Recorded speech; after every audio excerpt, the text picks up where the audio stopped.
हाँ बेटा, तो क्वेश्चन नंबर 3 आपकी स्क्रीन पे दिख रहा है, यहाँ पे देख सकते हो बेटा। डायरेक्ट मटेरियल, ये सब कहानी दे रखी है इतनी लंबी चौड़ी सी, मतलब एक कॉस्ट शीट टाइप की डेवलप है यहाँ पे, ठीक है। लेकिन अगर ये देखो तो ये कॉस्ट शीट कब की दे रखी है हमें? 21-22 की दे रखी, बहुत अच्छी बात है। इसमें कितने यूनिट बेचे गए होंगे निकाल लिया आपने, क्योंकि 25 लाख रुपए की सेल हो रही है और सेलिंग प्राइस आपको दे रखा है कितना?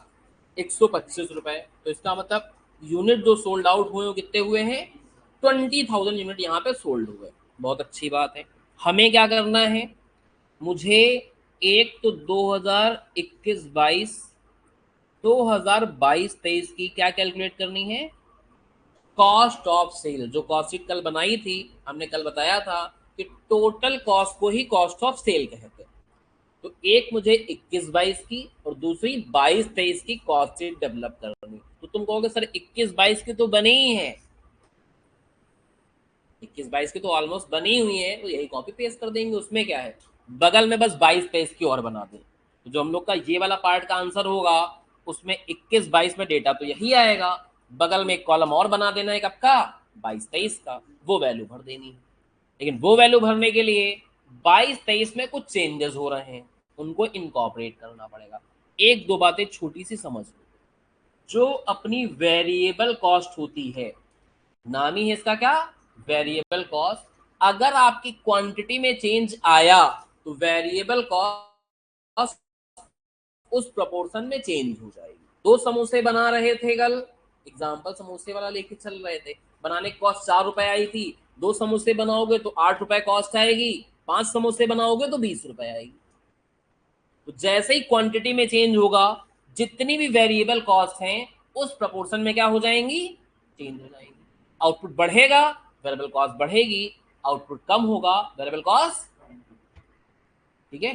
तो जो इस सवाल में कह रहा है कि हमारा आउटपुट यानी सेल्स क्वांटिटी बढ़ जा रही है 20% से, इसका असर कहां पड़ेगा?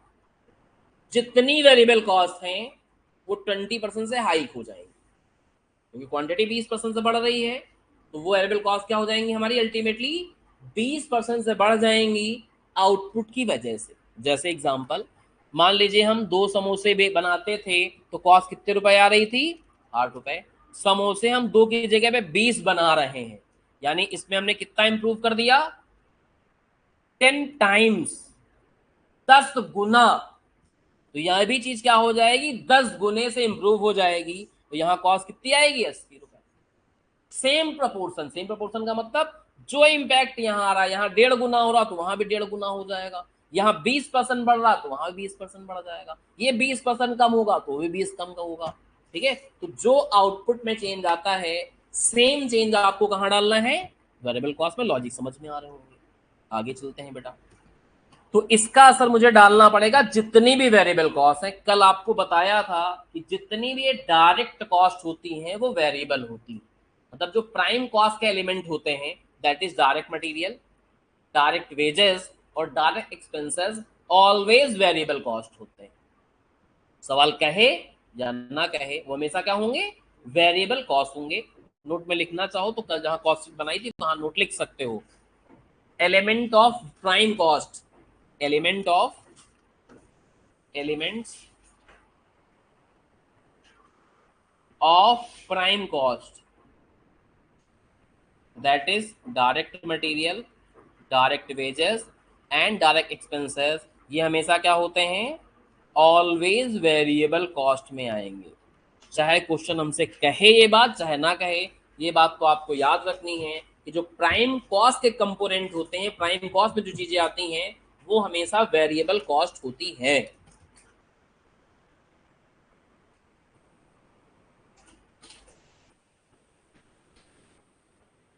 तो आज की क्लास में एक नई चीज सीखी कि जो प्राइम कॉस्ट के एलिमेंट होते हैं वो क्या होते हैं? आपके वेरिएबल कॉस्ट होती हैं। बहुत अच्छा। अब इस सवाल में जो आपके ओवरहेड हैं, नॉर्मली जो ओवरहेड होते हैं वो होते हैं सेमी वेरिएबल। हमने वर्ड नॉर्मली लगाया है, ध्यान रहे, हमेशा ऐसा नहीं होगा। ओवरहेड फिक्स है, वेरिएबल है, सेमी वेरिएबल है, कितना फिक्स है कितना वेरिएबल है वो सवाल तुमको बताएगा। ठीक है। तो मतलब ओवरहेड के अंदर ये अंग्रेजी नहीं कि ये वेरिएबल होते हैं, वेरिएबल भी हो सकते हैं, फिक्स भी हो सकते हैं, और इवन इफ सेमी वेरिएबल भी हो सकते हैं। कैसा है वो सवाल तुम्हें बता देगा, वो टेंशन लेने की जरूरत है नहीं। जैसे सवाल बता रहा है प्रोडक्शन ओवरहेड क्या है, 25% वेरिएबल है, तो 75% क्या हो गए, फिक्स हो गए। ये 75% वेरिएबल है तो 25% क्या हो गए, मतलब 75% फिक्स है तो 25% वेरिएबल हो गए। इस वाले में यहाँ एक मिसिंग है, वो लिखवा देते हैं, लिख लो। ठीक है, अच्छा तुम्हारे पास अभी बुक नहीं, कोई बात नहीं, मैं लिख लूंगा। इसमें एक लाइन छोटी सी मिस है, एक जगह मिसप्रिंट है। एक मिसप्रिंट ये है कि प्रोडक्शन ऑर्डर जो है वो 33 1/3% से बढ़ रहे हैं, और यहाँ बेटा देखो पिछली बार क्या लिखवाया था, 1/3 वेरिएबल है या 2/3 फिक्स है, एक ही बात है। मतलब ये सवाल अब कंप्लीट है, ये मिसप्रिंट है दो जगह, तो सही करवा दिया। ठीक है, तो इस वाले में 2/3 क्या है बेटा, 2/3 फिक्स है, 1/3 क्या है, वेरिएबल। ठीक है, अब देखो बेटा कॉस्ट शीट तो यही बनाएंगे हम 20-21 की या 21-22 की कह लो, लेकिन मुझे इन खर्चों में कितना वेरिएबल है कितना फिक्स है अलग अलग लेके चलना पड़ेगा। इससे ये होगा कि जब हम 22-23 की कॉस्ट शीट बनाएंगे तो किन खर्चों में आपको बढ़ाना है, किन खर्चों में वही लिखना है, वो पता चलता रहेगा। सोच पा रहे हो? तो इसलिए जब कॉस्ट शीट इसकी डेवलप करेंगे तो जो भी ओवरहेड उनको बाइफरकेट करके लिखेंगे, कितना फिक्स है कितना वेरिएबल। ठीक है, क्यों ऐसा कर रहे हैं, जिससे 22-23 की कॉस्ट शीट बनाने में आपको क्या मिले, मदद मिले, इसलिए ऐसा करना पड़ रहा है। यहां तक की कहानी समझ में आ गई। अब मैं पहले 21-22 की कॉस्ट शीट बना रहा हूं, तो ये मेरा ए पार्ट का आंसर हो जाएगा। 21-22 में डायरेक्ट मटेरियल आपको दे रखा है 3,20,000,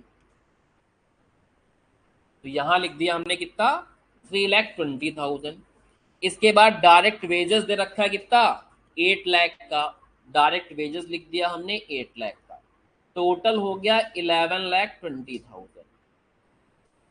ठीक है, सवाल में ध्यान रखना पड़ेगा, ये कॉलम ऐसे से साथ साथ नहीं बनाओगे, पहले 20-21 की मतलब 21-22 की कॉस्ट शीट बनेगी, जब ये बन जाएगी तो इसके बिहाफ पे ये बनाएंगे। इसके बाद प्रोडक्शन ओवरहेड 480 है, लेकिन वेरिएबल कितना है इसमें, 25%, तो इसमें अलग अलग कर लेंगे, कितना वेरिएबल है कितना फिक्स है। तो 480 में 25% यानी 1,20,000 हो गया वेरिएबल, और 3,60,000 क्या हो गया, फिक्स हो गया। फिर इसका करेंगे सम, कितना आएगा, 16 लाख रुपए। ये हो गई हमारी वर्क कॉस्ट, यहां तक कोई दिक्कत नहीं होनी चाहिए किसी को। आगे चलते हैं, फिर ऐड करते हैं क्या हम लोग, एडमिन ओवरहेड।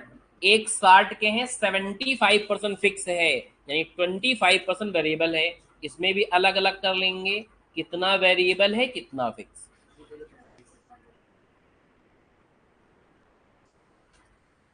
टोटल कर देंगे 17,60,000 आ जाएगा। ठीक है, आगे चलते हैं। सेलिंग वाले में 240 है, 2/3 फिक्स है, यानी 1/3 वेरिएबल, अलग अलग कर लेंगे, तो ये 80 आ जाएगा, ये 160 आ जाएगा, टोटल आ जाएगा 20 लाख। अब तुम कहोगे सर अलग अलग ना करते तो कौन सा फर्क आ जाता, टोटल तो 20 ही लाख आता। अलग अलग करके यहाँ कोई तीर नहीं मार दिया है आपने, अलग अलग इसलिए किया है कि यहाँ मदद मिले आपको, समझ लो। यहाँ अलग अलग ना भी करते तो भी काम चलता, लेकिन यहाँ आपकी समस्याएं हो जाएंगी, तो वो समस्या ना हो इसलिए अलग अलग करके लिखा जाता है। हर चीज का अपना एक लॉजिक है कि ऐसा क्यों करना पड़ रहा है, तो वो भी देखिए हम आप लोग को एक्सप्लेन करते जा रहे हैं, जिससे आगे चल के कोई समस्याएं ना आए। यही तो मेन चीज है कि भैया ये सवाल एग्जाम में आएगा तो कैसे समझ में आया आदमी को कि अलग अलग करके लिखना, लॉजिक पता होंगे तभी अलग अलग करके लिखेगा, वरना कहेगा भैया 20-21 की बनी छाप दो, 22-23 के बनाने बैठेगा तो समस्याएं 50 आएंगी, अलग अलग करके बैठेगा कोई समस्या नहीं आएगी, देख लेना फटाफट। अब दूसरा काम बहुत ही ध्यान से, यहां आप बना रहे थे कितने यूनिट, 20,000, ठीक है, 25 लाख रुपए की सेल कर रहे थे और बेच रहे थे 125 के हिसाब से, डिवाइड करोगे तो आपका क्या आ जाएगा, यहाँ पे यूनिट आ जाएंगे कि कितने यूनिट आपके बन रहे थे यहाँ पे। ठीक है, तो यहाँ पे आ रहा है 20,000, तो अगली बार आप कितने बनाओगे, 24,000, क्योंकि 20% आपका क्या हो रहा है, सेल क्वांटिटी।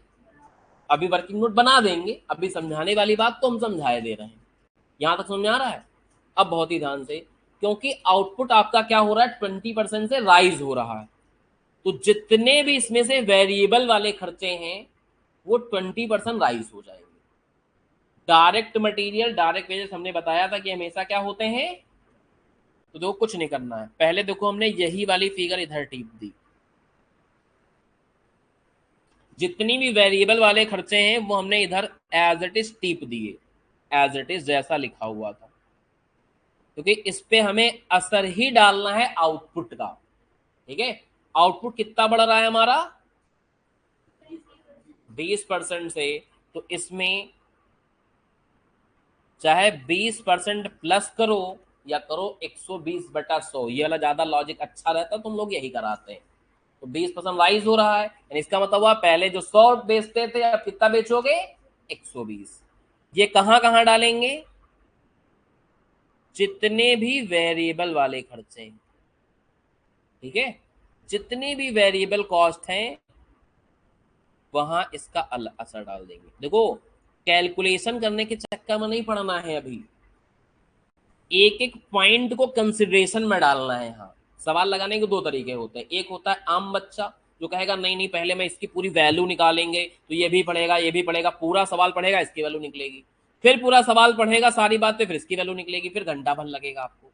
तिकड़म क्या है, इसका असर जहां जहां डालना चाहिए था डाल दिया, अब इसका खेल खत्म हो गया पूरे सवाल से, जहां जहां इसका इम्पैक्ट डालना चाहिए था डाल दिया, खेल खत्म हो गया।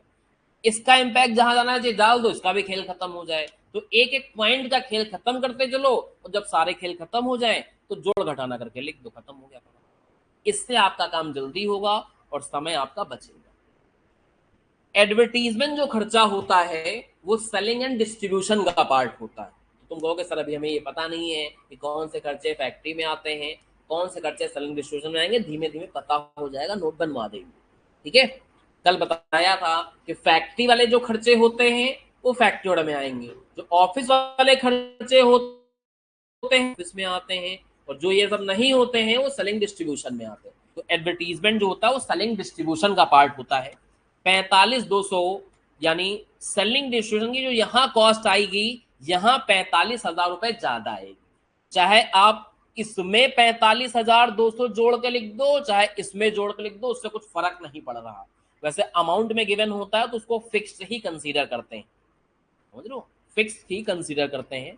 तो ये 45,200 से क्या होगा, आपका सेलिंग ओवरहेड बढ़ जाएंगे। आपकी मर्जी है, चाहे आप इसमें जोड़ के लिख दो और चाहे आप इसमें जोड़ के लिख दो, हम यहाँ फिक्स वाले में जोड़ के लिखे दे रहे हैं। तो इस वाले में जो भी यहाँ अमाउंट आएगा उसमें 45,200 क्या हो जाएंगे, बढ़ जाएंगे। अभी बढ़ा के लिख रहे, चिंता मत करो। अगला पॉइंट क्या कह रहा है, मटेरियल के दाम क्या हो रहे हैं। तो भैया अगर मटेरियल के दाम बढ़ेंगे तो सब पे असर थोड़ी ना आएगा, किस पे असर आएगा बताओ।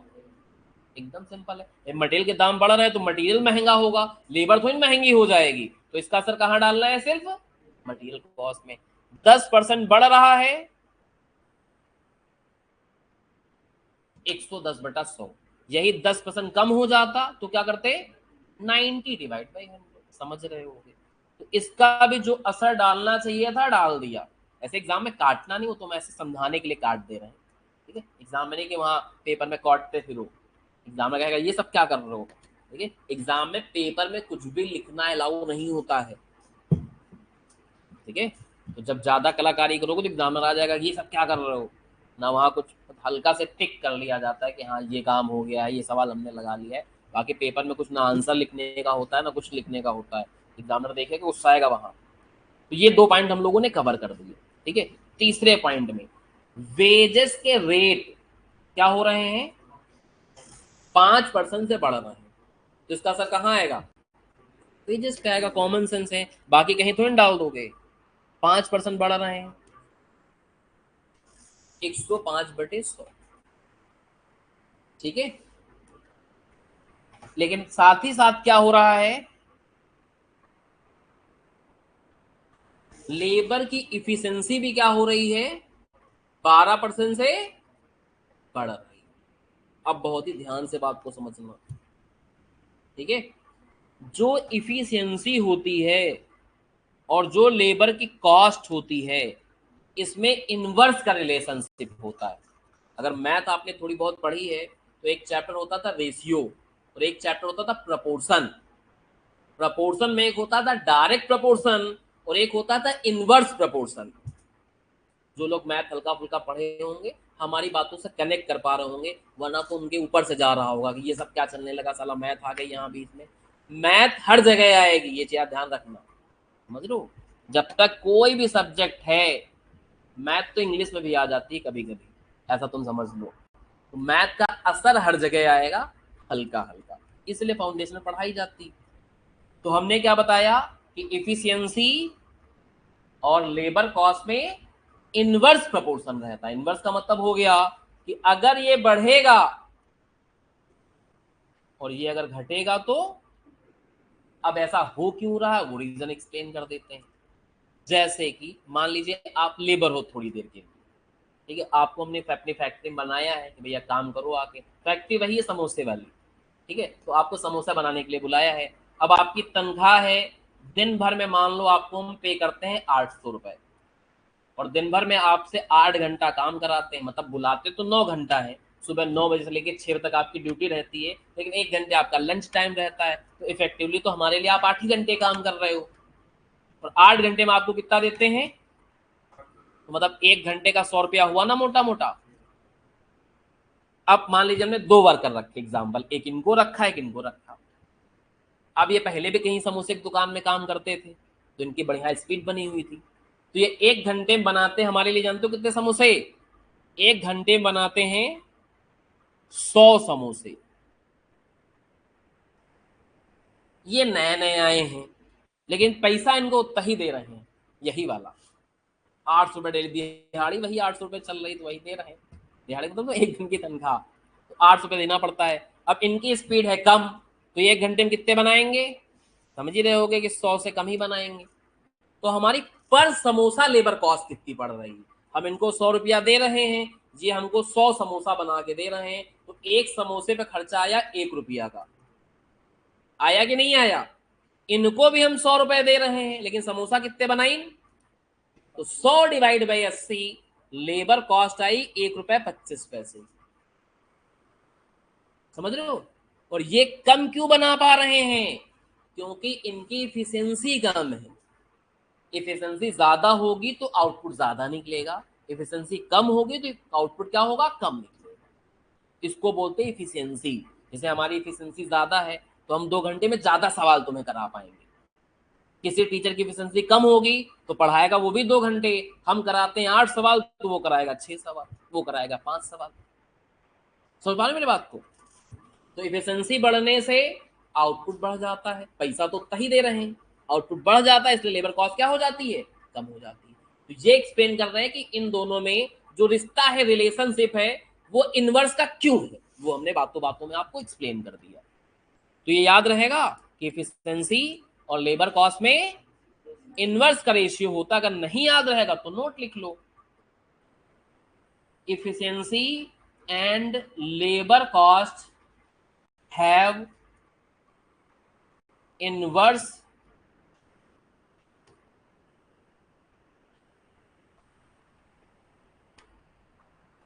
Inverse proportional, inverse proportional.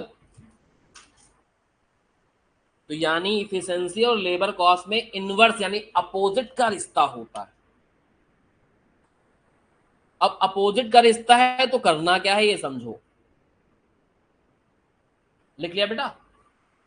चलिए इधर देखिए बेटा, बोर्ड पे नजरे, बोर्ड पे इफिशिएंसी बढ़ रही है, तो वैसे अगर रेट बढ़ते हैं तो अगर 12% बढ़ता तो आप क्या करते, 112/100, यही तो करते।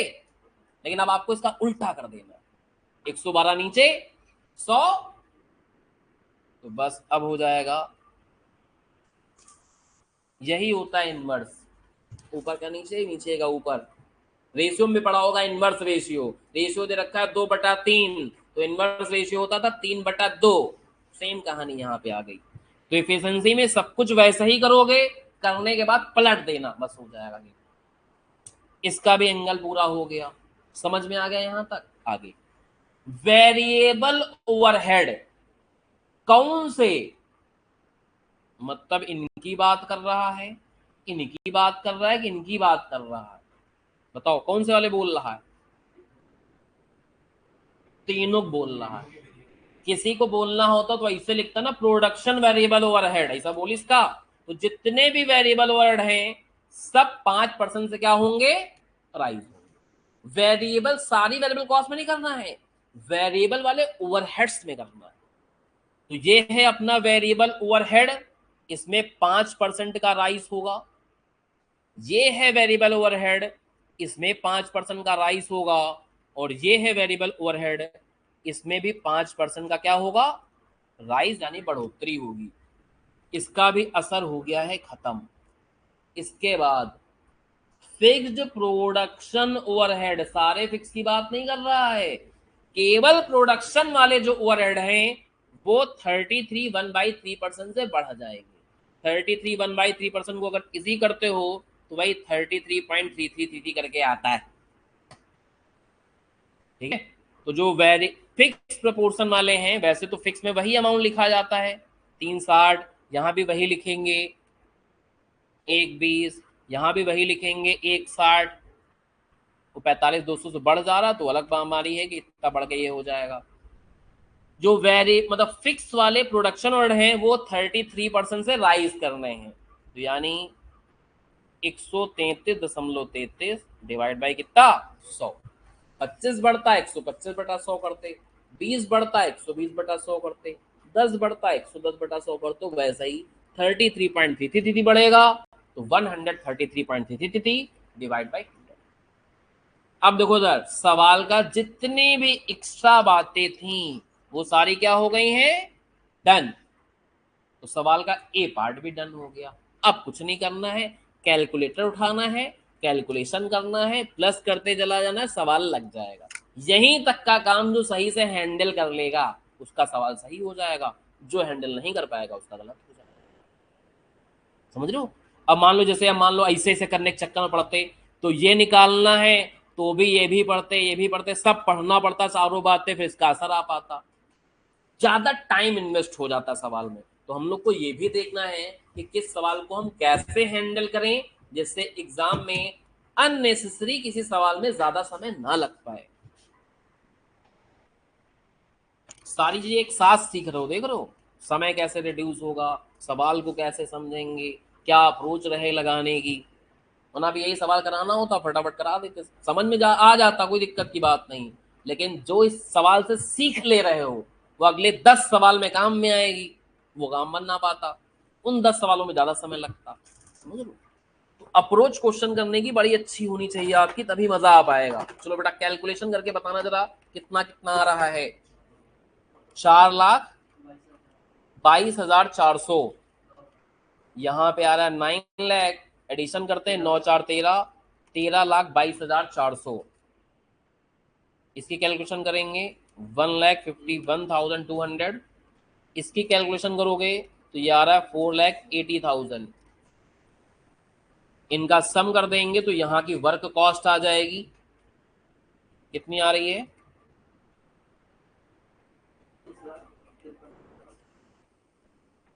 19,53,600 रुपए।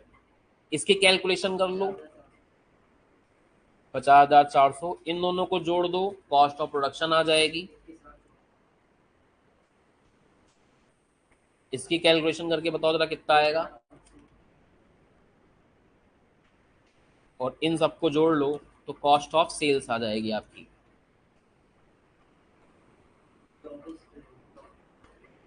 ₹24,30,000 रुपए। ठीक है, तो देखो कैलकुलेशन करने में कितने सेकंड लगे, 10 15 20 सेकंड लगे, हो गया खत्म। तो इसलिए क्या होता है कि सारा सवाल को सेट करने में टाइम लगता है। तो अब देखो बेटा, क्वेश्चन का हमारा कौन सा पार्ट हो गया है अभी, अभी बी पार्ट नहीं हुआ, अब बी पार्ट करेंगे। कह रहा 22-23 में आपने सेलिंग प्राइस चेंज कर दिया है, तभी तो तुमसे कह रहा कि न्यू सेलिंग प्राइस तुम बताओ। तो इसका मतलब क्या है, सेलिंग प्राइस ये नहीं रहेगा, कहां, अगले साल। और तुमसे कह रहे हैं कि बेटा सेलिंग प्राइस मुझे सजेस्ट करके बताइए कि मैं अगले साल में क्या प्राइस रखूं, और वो भी अलग अलग कंडीशन में। इसका मतलब होता है अलग अलग कंडीशन, समझ रहे हो? इसका मतलब क्या होता है कि चार अलग अलग बातें, चार में चार आंसर आएंगे। अगर ऐसा हो करना हो तो क्या सेलिंग प्राइस रखें, ऐसा करना हो तो क्या सेलिंग प्राइस रखें, ऐसा करना हो तो क्या सेलिंग प्राइस रखें, और ऐसा करना हो तो क्या सेलिंग प्राइस रखें। चार अलग अलग केस में अपने को सेलिंग प्राइस निकालना। सेलिंग प्राइस कैसे निकालता है कल आपने सीखा था। कॉस्ट तो आ ही गई है ना, इस कॉस्ट में अगर प्रॉफिट ऐड कर दें तो क्या आ जाएगा, सेल्स। और सेल्स को अगर नंबर ऑफ यूनिट से डिवाइड कर दें तो क्या आ जाएगा। तो सेलिंग प्राइस का तरीका निकाल लिया कि कैसे निकलेगा। तो उसका फॉर्मूला क्या बन गया, जो इसकी टोटल कॉस्ट आई है प्लस क्या करेंगे, प्रॉफिट, डिवाइड बाय क्या करेंगे, नंबर ऑफ सेल्स यूनिट जो आप अगले साल बेचोगे। हम बना रहे हैं अगले साल का, तो दिमाग ये लगाना कि जो भी डेटा पुट करना है वो 22-23 का करना है, 21-22 का नहीं करना है। तो कॉस्ट भी लेंगे तो ये थोड़ी ले लेंगे हम लोग, कौन सी कॉस्ट लेंगे, ये वाली। नंबर ऑफ यूनिट भी लेंगे तो 20,000 थोड़ी लेंगे, 20,000 तो इस साल के हैं, अगले साल के लेंगे 20% बढ़ा के, यानी 24,000। तो वो सब कैलकुलेशन लिखनी पड़ेंगी तभी हम लोग कर पाएंगे। तो देखो भैया अगला पार्ट कैसे लगेगा, तो देखो उसका फॉर्मेट कैसे सेट किया, वही देखो सेलिंग प्राइस का फॉर्मूला जो आपको बताया वही लिखा, कोई नया तो नहीं लिख दिया हमने। क्या फॉर्मूला है, total cost plus profit divide by unit sold. कब का निकालना है, 22-23 का। तो डेटा आपको 22-23 का सेट करना है। अब बहुत ध्यान से, अगर हम इसको करने बैठे तो आप कहोगे सर टोटल कॉस्ट तो मेरी 24,30,000 रुपए निकल चुकी है, तो टोटल कॉस्ट तो सब में सेम ही रहेगी। तो टोटल कॉस्ट हो गई 24,30,000। इसमें ऐड क्या करना है हमको, डिवाइड क्या करना है, बस आंसर आ जाएगा। अब इधर देखना बेटा, ये बन रहे हैं थोड़े से वर्किंग नोट। वर्किंग नोट आपको एग्जाम में बना के आने पड़ेंगे तभी आपको पूरे नंबर मिलेंगे। तो इधर देखना, सबसे पहले यूनिट आपने कितने सोल्ड किए, 21-22 में। कैसे निकाले थे, सेल हो रही थी हमारी 25 लाख की, और सेलिंग प्राइस कितना दे रखा था क्वेश्चन में, 125। यहां से निकाल सकते हो कि 125 रुपए के दाम में बेचे गए हैं, टोटल बिक्री 25 लाख की हुई, तो कितने यूनिट सोल्ड हुए होंगे, 20,000 आ गया। बहुत अच्छी बात है, तो यहां आ गया आपका 20,000 यूनिट।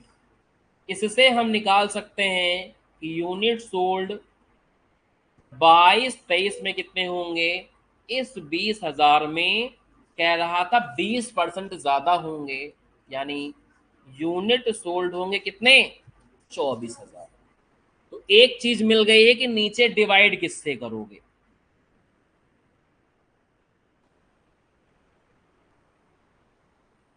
अब ये प्रॉफिट वाला एंगल अगर मिल जाए तो बस खत्म हो गया खेल, सवाल का कंप्लीट हो गया ये भी सवाल। और प्रॉफिट कैसे कैसे लेना है वो सवाल की कंडीशन है। अब देखो क्या कही रहा है सवाल, पहले में कह रहा है सेम अमाउंट ऑफ प्रॉफिट रखना है जो 21-22 में कमाया था।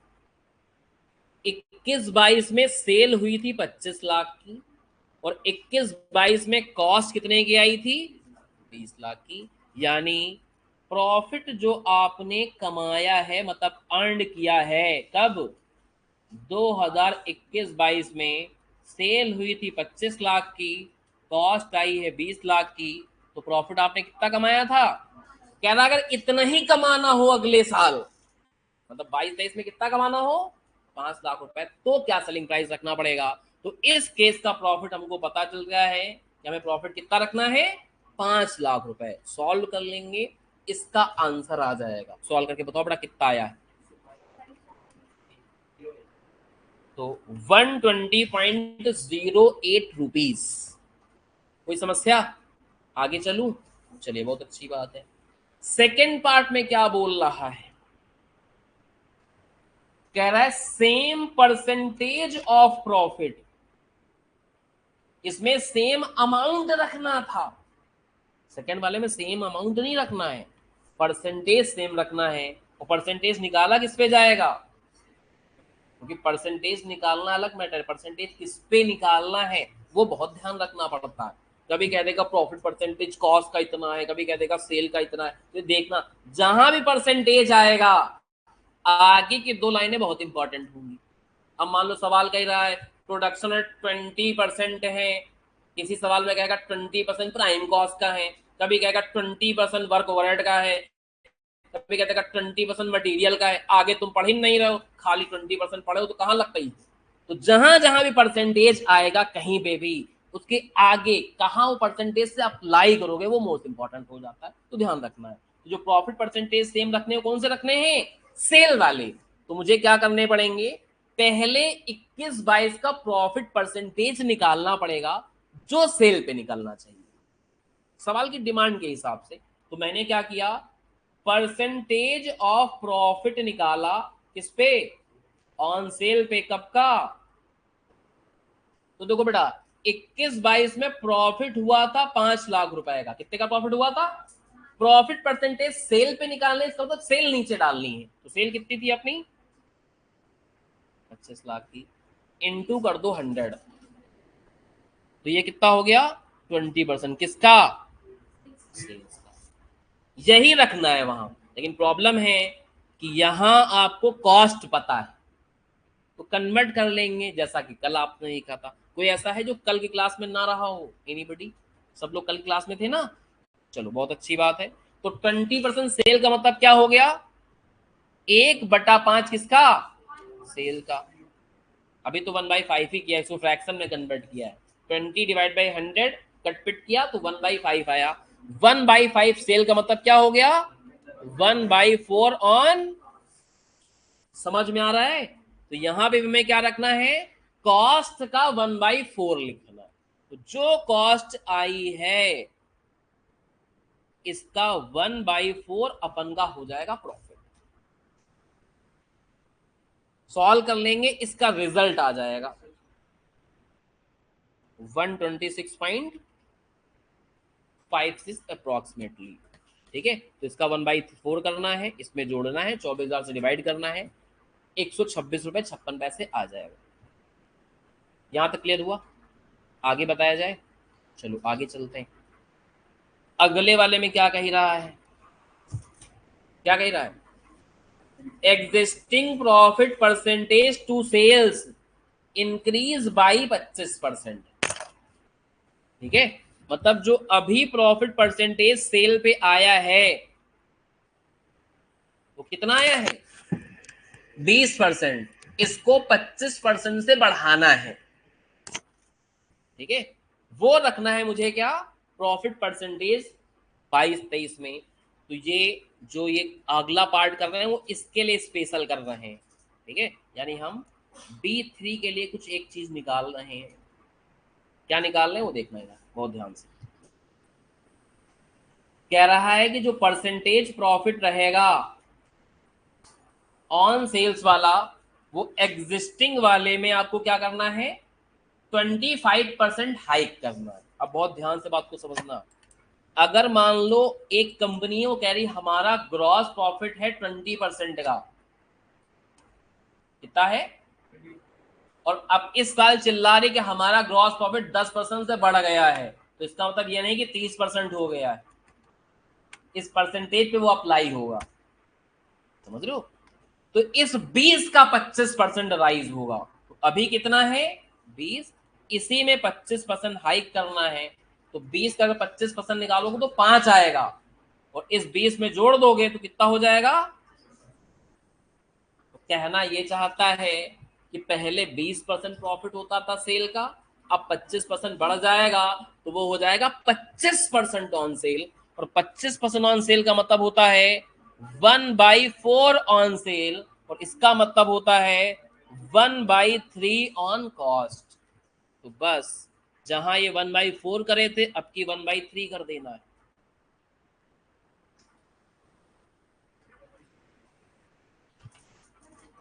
और ऐसे में आ रहा है 135, और लास्ट वाला सवाल सरल है, यहाँ प्रॉफिट आपको चाहिए पर यूनिट का 10 रुपया।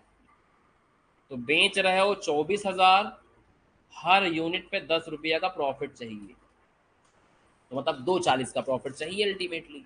इसको सॉल्व कर लेंगे, इसका रिजल्ट निकल जाएगा 111 रुपये 25 पैसा।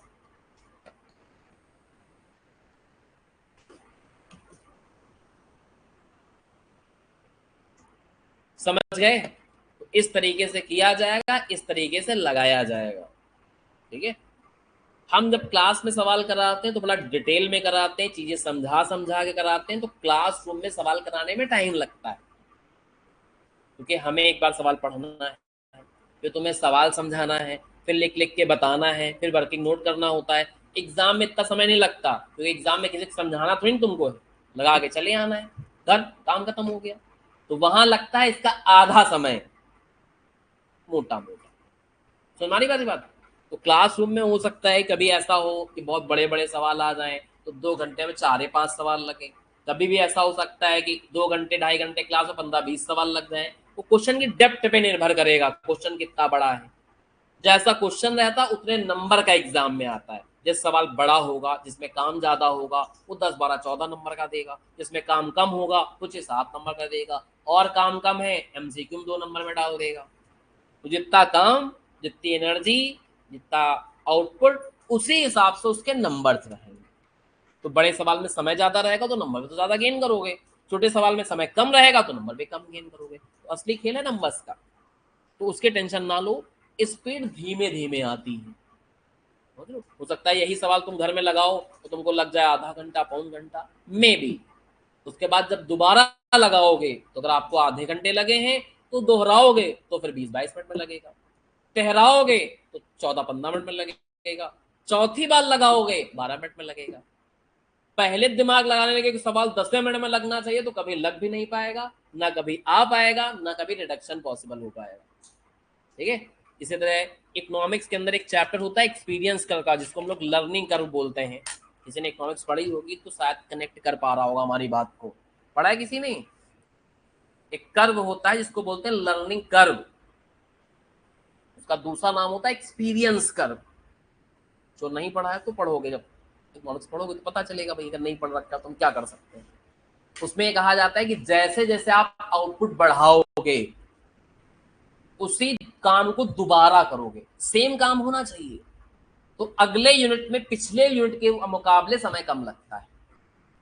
ये समोसे बनाने वाला कितनी जल्दी जल्दी समोसे बना रहा होता है, क्यों जल्दी जल्दी बना रहा होता है? पता, अब तक वो 2-3 लाख समोसे बना चुका है, तो उसके अंदर एक स्पीड आ चुकी है।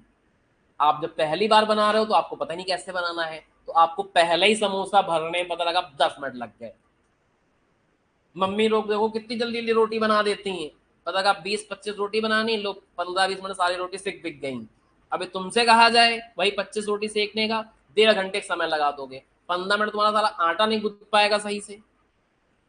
रीजन है कि उनका डेली का काम है, तो उनको हो गया एक्सपीरियंस, तो उनका रिडक्शन हो गया है टाइम में। तो जैसे आप सवालों को बार बार लगाओगे तो आपकी प्रैक्टिस हो जाएगी, समय धीमे धीमे करके कम हो पाएगा।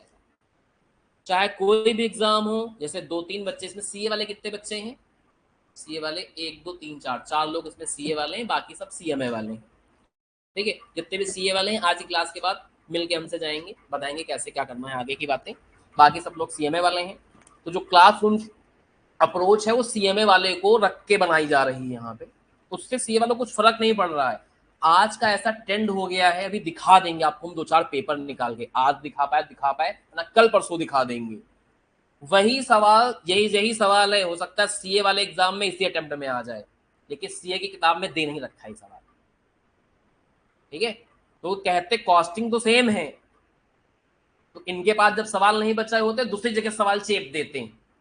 तो सीए वाले में आ रहा सीए में किताब से सवाल, सीएमए वाले में कहाँ आ रहा, सीए किताब से सवाल आ रहा, इसलिए हम सारे सवाल करा रहे हैं। जितनी ज्यादा नॉलेज मिल पाए उतना बटोरो, काम में आएगी। अब ऐसे कोई समझे कि नहीं नहीं, अगर सीए वाला बच्चा कसम खा ले कि नहीं भैया हम तो अपनी किताब में 3 सवाल दे रखे हैं वही करके जाएंगे, तब तो उसके इतने लॉजिक नहीं सेट हो पाएंगे कभी जिंदगी में। वो एमसीक्यू भी आ गया तब भी सही से नहीं कर पाएगा, बस पेपर हम बना दें। समझ लो, तो अगर तगड़ा पेपर बना दिया तो आउट ऑफ ट्रैक चला जाएगा। फिर तो जितना डिटेल में पढ़ोगे, सीए के हमने सारी चीजें देखी हैं, उसके एफएम में भी उतने सवाल नहीं है, कॉस्ट में भी उतने सवाल नहीं है, एडवांस अकाउंटिंग में भी उतने सवाल नहीं है जितने सवाल हमारे यहाँ सीएमए में दे रखे हैं। इतना तुम समझ लो। तो सीए वाले बच्चों का एडवाइस करते हैं कि तुम ये वाला अगर पूरा पढ़ लोगे डेटा, सीए वाले एग्जाम में तुम्हारे नंबर ज्यादा आ जाएंगे और सीएमए वाले के नंबर कम आए, क्योंकि उसके यहाँ कोर्स कंटेंट बहुत हॉक हॉक के दे रखा है। समझ लो, सीए वाला पेपर दे दे, उसके नंबर कहो ज्यादा आ जाए, वही हमारा सीएमए वाला बच्चे का सीए वाला पेपर दिलवा दे, उसमें नंबर ज्यादा लिया है क्योंकि वहां कोर्स ही कम। तो जितना डेप्थ में पढ़ोगे उतना ज्यादा फायदेमंद रहेगा, ये चीज ध्यान रखनी है आपको। और अपना काम ही है डेप्थ में पढ़ाना। किसी का कोई डाउट हो उस सवाल में पूछ सकता है, अदरवाइज फिर आगे बढ़ते हैं बेटा हम लोग। कोई डाउट है किसी का? नहीं है? हाँ बेटा, थर्ड वाला पॉइंट समझ में नहीं आया। ठीक है, क्या कह रहा है थर्ड वाला पॉइंट? हाँ बेटा, अच्छा इसका पॉइंट समझ में नहीं आया। ओहो हो, चलो समझा देते हैं, ऐसी क्या बात। ये तो समझ में आ गया होगा ना, ये भी नहीं आया? ये नहीं समझ में आया? इफिशिएंसी अगर 12% से बढ़ती है, यानी इफिशिएंसी आपकी अगर 100 थी तो अब कितनी हो जाएगी? यही तो मतलब निकला। ये मान लो ओल्ड है, ये न्यू है, तो पहले थी 100 तो अब कितनी होगी? तो किस प्रोपोर्शन में हाइक हुई है? 100 से 112। जैसे अभी आपको लिखे 10 और लिखे 20 तो सब बता देंगे दुगुना हो गया भैया, 2 टाइम्स। अब यहां वही चीज बताओ कितने टाइम्स हो रहा है, इससे इसको डिवाइड कर लो, पता चल जाएगा। यानी इफिशिएंसी आपकी 1.12 टाइम्स हो गई। जैसे यहां आप बता रहे हो ना, जैसे 10 लिखा फिर 20 लिखा तो क्या हो गया? 2 टाइम्स। 2 कैसे आ रहा है? इससे इसको डिवाइड कर रहे हो। 10 लिखा था अभी थोड़े दिन पहले, फिर लिखा था 100, बता दिया था 10 गुना हो गया। 10 वो कैसे आ रहा है? बड़े वाले से छोटे वाले को डिवाइड कर रहे हो। तो आपकी इफिशिएंसी अगर 1.12 टाइम्स बढ़ गई है, मतलब इस 100 में आप गुणा कर रहे हो किससे? 1.12 से। तो लेबर कॉस्ट में भाग करना है, डिवाइड करना है। यही तो इनवर्स का मतलब निकला। समझ लो, अपोजिट रेशियो का यही मतलब होता है कि अगर ये 10% से बढ़ेगा तो ये चीज 10% से कम होगी। समझ लो, यही तो बताया था कि इफिशिएंसी जिस प्रपोर्शन में चलेगी उसका इनवर्स अप्लाई करना है, किसमें? लेबर कॉस्ट में। इनवर्स क्यों होता है उसका लॉजिक एक्सप्लेन कर चुके हैं, तो इसमें तो डाउट नहीं है इनवर्स क्यों होता है, उसमें नहीं है।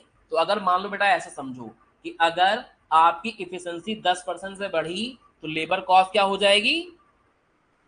10% से कम।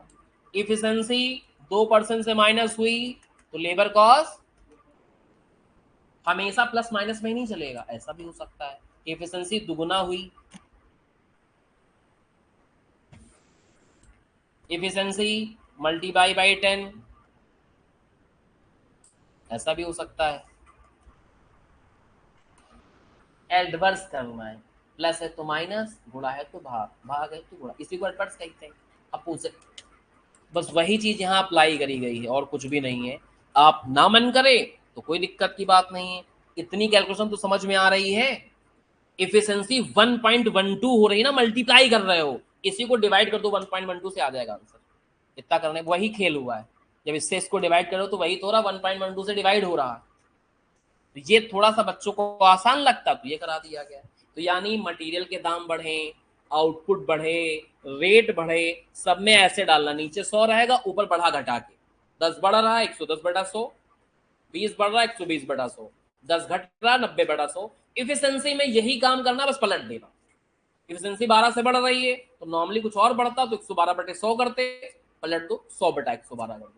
इफिशिएंसी अगर मान लो कह देता 10% कम कर रहे हैं तो हम यहाँ क्या करते? 100/90। समझ लो, इफिशिएंसी कह देता 15 से कम हो रही तो हम क्या करते? 100/85। इफिशिएंसी 20 से बढ़ रही है, 100/120। समझ पा रहे हो मेरी बात को? ऐसा कर लोगे वो चीज ऑटोमेटिकली अप्लाई हो जाएगी। बाकी जो मल्टीप्लाई डिवाइड प्रपोर्शन है, अब देखो पढ़ तो रहे कॉस्टिंग, लेकिन यूज यहाँ रेशियो का भी आ रहा है, मैथ के चैप्टर का यूज यहाँ प्रपोर्शन का भी आ रहा है। तो क्या कर सकते भाई, यूज आ रहा तो मैथ तो पढ़ाने बैठेंगे, कॉस्ट पढ़ाने आए हो ना, मैथ पढ़ना है तो मैथ वाले लेक्चर में मिलो, दिन में 1:30 बजे मैथ पढ़ाते हैं आराम से तुम लोग को। समझ में आ गया बेटा? तो इसलिए हमने कहा था मैथ का यूज बेटा हर जगह आएगा। बहुत सारे बच्चे ऐसे होते हैं कि उनकी मैथ थोड़ी अच्छी नहीं थी तो उन्होंने कॉमर्स ले लिया, अब कॉमर्स पढ़ने बैठे कह रहे यहाँ भी साला मैथ आ गई, तो इस प्रॉब्लम तुम्हें झेलनी पड़ेगी। ये सोच के तुमने कॉमर्स लिया था कि हमारी मैथ बुरी, कॉमर्स लेते हैं तो फंसोगे। तो यहाँ पे भी धीमे धीमे करके चीजें इंप्रूव हो जाएंगी। जिसकी भी मैथ बहुत ज्यादा डामाडोल है परेशान मत हो, धीमे धीमे करके जितना यहाँ पे यूज आ रहा है उतना तो कम से कम कर ही लोगे। बाकी पूरा मैथ तो नहीं पढ़ना है तुमको यहाँ। ये वाला सवाल हमने कल ही करा दिया था क्लास के अंदर, अगर याद हो आपको तो। क्वेश्चन नंबर 2 भी करा दिया था हमने। क्वेश्चन नंबर 6 भी कल हो गया था हम लोग का ये वाला। अब आगे 1-2 सवाल और है हमारे पास, तो वैरायटी ऑफ क्वेश्चन खत्म हो जाएंगे। वो तो ये भी गया था हमारा ना, क्वेश्चन नंबर 8। चलिए बहुत अच्छी बात है। आओ क्वेश्चन नंबर 9 पढ़ते हैं।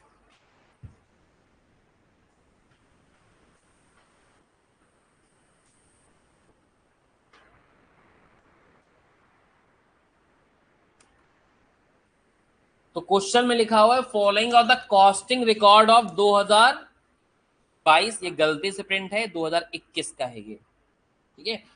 प्रोडक्शन है 10,000 unit, cost of raw material है 2 लाख।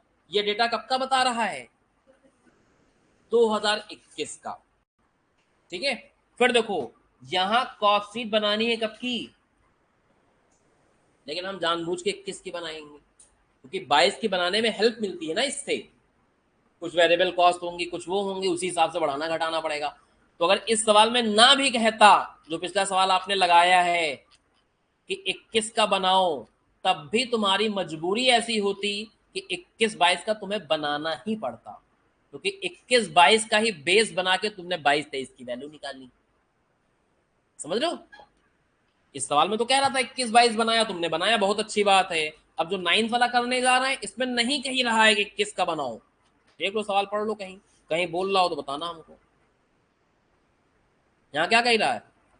सीधा 22 की बनाओ, लेकिन तुम्हारी मजबूरी है कि तुम्हें 21 का बनाना ही पड़ेगा, तभी उसकी मदद से तुम 22 का बना पाओ। तो कभी कभी ऐसी डिमांड होती सवाल की कि वो काम आपको करना ही पड़ता है, ठीक है।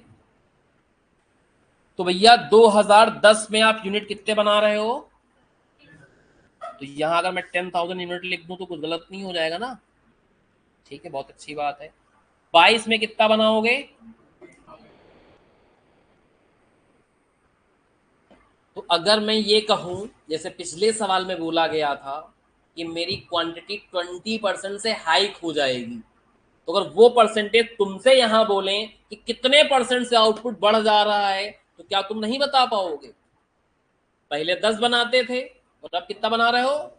15, तो कितने परसेंट बढ़ गया? 50% बढ़ गया। समझ रहे हो? तो कभी कभी क्वांटिटी में ही आउटपुट बढ़ा के दे देगा, जैसे यहां दिया। तो पिछले सवाल में क्वांटिटी में नहीं बता रहा था, लेकिन तुम निकाल ले गए थे कि 20,000 और अगली बार कितने? 24,000। असर कुछ नहीं आता। अगर हम ये भी कर ले कि परसेंटेज निकाल लें कि कितने परसेंट हाइक हो रहा है, तो भी कुछ फर्क नहीं पड़ेगा, और परसेंटेज ना निकाले तो भी कुछ फर्क नहीं पड़ेगा। परसेंटेज होता है तो वो 100 वाला फॉर्मूला लगा देते हैं, जैसे पिछले सवाल में है। और जब यूनिट ही पता है तो कोई दिक्कत की बात नहीं है। 2 लाख का मटेरियल लग रहा है 10,000 में, तो उसको 10,000 से डिवाइड करोगे, 15,000 से मल्टीप्लाई करोगे, तो फॉर्मूला तो वही है। एक 15,000 डिवाइड बाय 10,000 तो कर लो अल्टीमेटली। तो चाहे इसका परसेंटेज निकाल लें कि हमारा आउटपुट भैया 50% से बढ़ गया है। 50% कैसे आता है? इन दोनों का difference divide by base year की क्वांटिटी इनटू 100।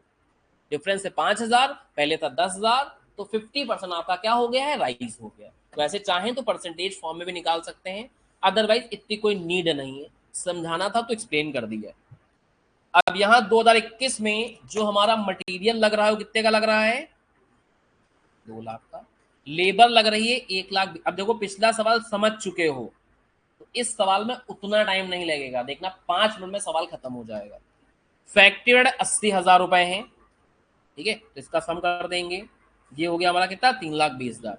बाद में एस्टिमेट किया गया है कि जितने भी ओवरहेड हैं उसमें 50% फिक्स है और बाकी 50% क्या है, वेरिएबल। तो इसका मतलब ये जो 80,000 ओवरहेड दे रखे हैं, इसमें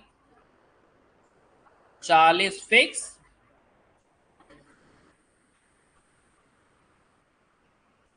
इसके बाद ऑफिस ओवरहेड 40,000 है, तो भाई आधे फिक्स आधे वेरिएबल।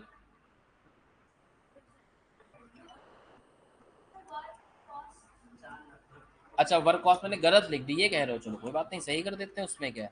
ये 4 लाख आ गया है, टोटल कर देंगे तो ये हो गया 4,40,000। सेलिंग एक्सपेंसेस, अब देखना सेलिंग में सेलिंग ओवरहेड नहीं लिखा हुआ है, एक एक वर्ड पे दिमाग लगाना है तुम्हें। अगर यहाँ ओवरहेड लिखा होता तुम कह देते 10 में 5 आधा वेरिएबल आधा फिक्स, लेकिन यहाँ ओवरहेड लिखबे नहीं करी, यहाँ कहा लिखी है, यानी ये लाइन इसके ऊपर अप्लाई नहीं होगी, क्योंकि यहां क्या लिखा है, सेलिंग एक्सपेंसेस। अब आगे बोल रहा है कि जो सेलिंग के एक्सपेंसेस हैं वो पर यूनिट 20% से कम हो जाएंगे। तो पहले आपको क्या करना पड़ेगा, selling expenses per unit calculate करना पड़ेगा, ठीक है। पहले निकालेंगे कब का हम, 2021 का। 21 में सेलिंग एक्सपेंसेस 10,000 के थे, यहां चलो 10,000 लिख भी देते हैं,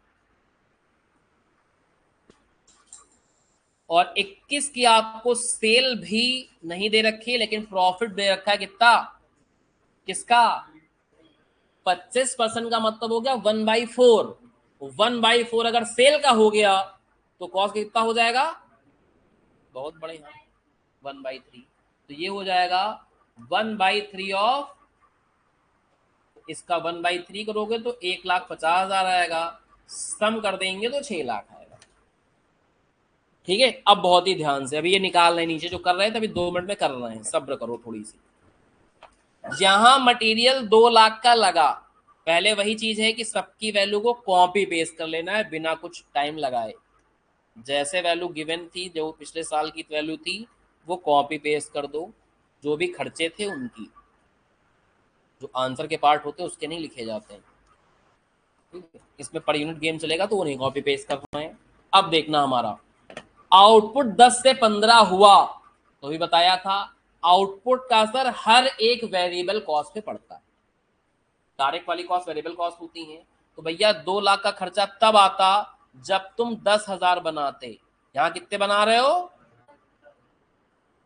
ये भी कॉस्ट कब आती, जब 10 बनाते, यहां कितना बना रहे हो, 15, सेम। अरे भी मत निकालो, अभी निकलवा ही नहीं रहे कैलकुलेटर, कुछ लोग चला रहे हैं, अभी हो सकता है दूसरा भी गुड़ा पड़ना पड़ जाए, अभी क्यों चलाना। जितनी भी वेरिएबल कॉस्ट है इस पे इसका असर हमने ठोक दिया, ठीक है। सेलिंग वाले में पर यूनिट चलाना, ऐसा सवाल कह रहा है, तो पहले 2021 में आपको पर यूनिट निकालना है। 2021 में सेलिंग एक्सपेंसेस 10,000 थे और यूनिट आप कितने बना रहे थे, तो यानी आ गया 1 रुपया पर यूनिट। तो इसका मतलब है सेलिंग एक्सपेंसेस पर यूनिट 2022 में कितने हो जाएंगे, इस 1 रुपए में 20% कम कर दो, ऐसा हम नहीं कह रहे, सवाल कह रहा है कि selling expenses per unit will be reduced by, तो 1 रुपए आया था पर यूनिट, 20% रिड्यूस कर दोगे तो 80 पैसा आ जाएगा पर यूनिट का। और यहां आप बना रहे हो कितने यूनिट, 15,000 इंटू 0.80, तो ये आ जाएगा 12,000 रुपए, ठीक है। और किसी खर्चे में कोई बदलाव नहीं हो रहा है, हाँ हो रहा है, मटेरियल की कॉस्ट 20% से बढ़ रही है, तो इसका असर सिर्फ मटेरियल में आएगा, वही 120/100। लेबर कॉस्ट 10% से हाइक हो रही है, तो लेबर में आ जाएगा 110/100। अब सवाल में बाकी सारी चीजें क्या हैं, जैसे थी वैसे ही रहेंगी। फिक्स वाले खर्चों में जब तक कुछ सवाल कहे ना तब तक कोई चेंज नहीं करते हैं, कॉपी पेस्ट कर देंगे। यहाँ 40 था तो यहाँ भी कितना आएगा, 40,000 आएगा। तो यहाँ 20,000 था तो यहाँ भी कितना आएगा, 20,000 ही आएगा एज इट इज। चलो अब करो बेटा इसको मल्टीप्लाई, सवाल कंप्लीट हो गया है। 3,60,000 बहुत बढ़िया, इसकी वैल्यू ठीक है, इनका सम करोगे आएगी आपकी प्राइम कॉस्ट 5,58,000। इसको मल्टीप्लाई कर दोगे 60, इन दोनों को ऐड कर दोगे 6,58,000। इसकी वैल्यू निकालोगे 30,000, ये 50,000 ऐड कर दोगे 7,08,000। 12,000 ऐड कर दोगे 7,20,000। और देखो क्या कह रहा, कह रहा इस साल भी प्रॉफिट का वेट क्या रहेगा, तो जैसे यहाँ 1/3 कॉस्ट का निकाले थे वैसे ही यहाँ 1/3 निकाल लो कॉस्ट का।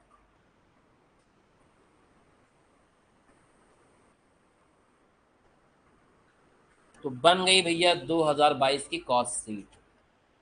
पिछले सवाल से जो ज्ञान अर्जित किया उस ज्ञान का यहाँ उपयोग हुआ है, तभी देखो ये सवाल 5 से 7 मिनट में निपट गया है। हाँ थोड़ा सा कम भी पूछा गया तो उसमें ज्यादा बातें पूछी गई, तो एक ये भी है समय कम लगा कि वहां ज्यादा कलाकारी करी गई थी, यहाँ थोड़ी कलाकारी कम करी गई। उसमें 2 पार्ट थे ए बी, इसमें समझ लो बी वाला पार्ट नहीं एक ही पार्ट है। समझ गए, कोई प्रॉब्लम, बहुत बढ़िया। अब कभी कभी सवाल ऐसा बनाता है, ठीक है, ये वाला सवाल जो है ना सीए मॉड्यूल में पड़ा है, सीए वाले अपने मॉड्यूल देखेंगे तो सेम टू सेम सवाल वैल्यू समेत उनको मिलेगा जब पढ़ेंगे तब, ठीक है। इधर देखो बेटा बोर्ड पे एक सवाल लिखा हुआ है, कॉस्ट शीट बनानी बहुत सिंपल सवाल है, बस सवाल में प्रॉब्लम जानते हो क्या है, खर्चे ऐसे लिखें तुम्हें पहचानने पड़ेंगे कि कौन से खर्चे फैक्ट्री में जाएंगे, कौन से खर्चे ऑफिस में जाएंगे, कौन से खर्चे सेलिंग डिस्ट्रीब्यूशन में जाएंगे। समझ लो, ये पहचान, मतलब कभी कभी सवाल ऐसा बनाता है कि डायरेक्टली तुम्हें फैक्टर नहीं बताएगा कि 50% है इसके, खर्चे बता देगा, तुम छाटो भी नोट, कौन से फैक्ट्री में जाएंगे, कौन से ऑफिस में जाएंगे, कौन से सेलिंग। तो उस समय ये नीड आ जाती है कि आपको एक आइडिया होना चाहिए कि कौन से खर्चे कहाँ जाएंगे। लॉजिक से समझोगे बहुत सिंपल है, ऐसा कोई खर्चा जो तुम्हें लगे कि फैक्ट्री में हो रहा है वो कहाँ जाएगा, ऐसा कोई खर्चा जो तुम्हें लगे ऑफिस में हो रहा है, और बाकी बचे हुए इतना दिमाग रखोगे तो निकाल ले जाओगे, रटने की आवश्यकता नहीं है भाई, छोटा दिमाग है कितनी बातें रट सकते हो, ये भी तो मैटर है, कितनी चीजें हम रट लें, कितनी चीजें याद कर लें। तो याद करने वाले भी सब्जेक्ट आएंगे, अभी लॉ आएगा, समझ रहे हो, डीटी आएगा। अब ये ना समझना डीटी में सब यादें करने वाला है, लेकिन जो फॉर्मूले हैं, जो टेक्निक है वो तो याद रखनी पड़ेंगी कि भैया इसमें 2 लाख तक टैक्स नहीं पड़ता है, इसमें टैक्स रेट 15% का है, इसमें 25 का है, इसमें 30 का है, इंडिविजुअल कौन आदमी होता है, कंपनी के टैक्स रेट क्या होते हैं, ये सब तो याद ही करना पड़ेगा।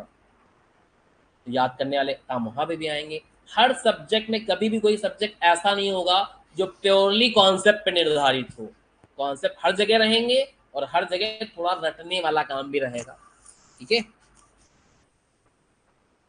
तो बेटा देखो इस सवाल में भी कॉस्ट शीट वैसे ही बनेगी जैसे बनती है, मतलब कॉस्ट शीट का फॉर्मेट वही रहेगा जो कल आपने सीखा, तो वही फॉर्मेट यहाँ कॉपी पेस्ट है, कोई भी नई चीज नहीं है। हाँ एक चीज थोड़ी सी नई पूछ ली वो भी समझा देंगे। अब देखो यहाँ सवाल में देखो क्या है, सवाल में उल्टा पढ़ता हूँ, समझ लो इससे देखो फायदा क्या होता है। ये सवाल देखा, लास्ट लाइन से मुझे ये पता चलेगा कि करना क्या है, फिर मैं करना स्टार्ट करूंगा। समझ लो, पहले मम्मी यही तो सोचती कि आज बनाना क्या है, फिर बनाना स्टार्ट करती हूँ, वही चीज यहाँ पे है। तो पहले क्या कह रहा है, क्या बनाओ, अब इससे पता चल गया कि भैया कॉस्ट शीट बनाए खैम का। कॉस्ट शीट में सारे इंपॉर्टेंट कंपोनेंट दिखाने हैं, कॉस्ट शीट के वही कंपोनेंट होते हैं, प्राइम कॉस्ट, वर्क कॉस्ट, ये कॉस्ट वो कॉस्ट, वही कंपोनेंट होते हैं।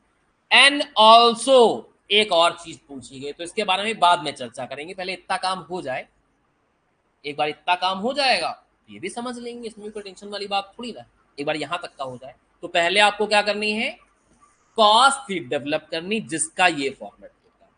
अब अगर हम इसको लगाने बैठते हैं शुरुआत से, जैसे कि चलो मान लो स्टार्ट कर ही देते हैं, तो अगर मैं रॉ मटेरियल की बात करूं तो ये है आपका ओपनिंग वाला, क्योंकि आपने भाई फाइनल अकाउंट तो पढ़ा ही होगा, उसी में डेबिट क्रेडिट चलता है। ट्रायल बैलेंस बना हुआ है, कैसे पता चला? लिखा हुआ भाई, सपना तो ही ना आ रहा, हमें बता रहा है कि ट्रायल बैलेंस है।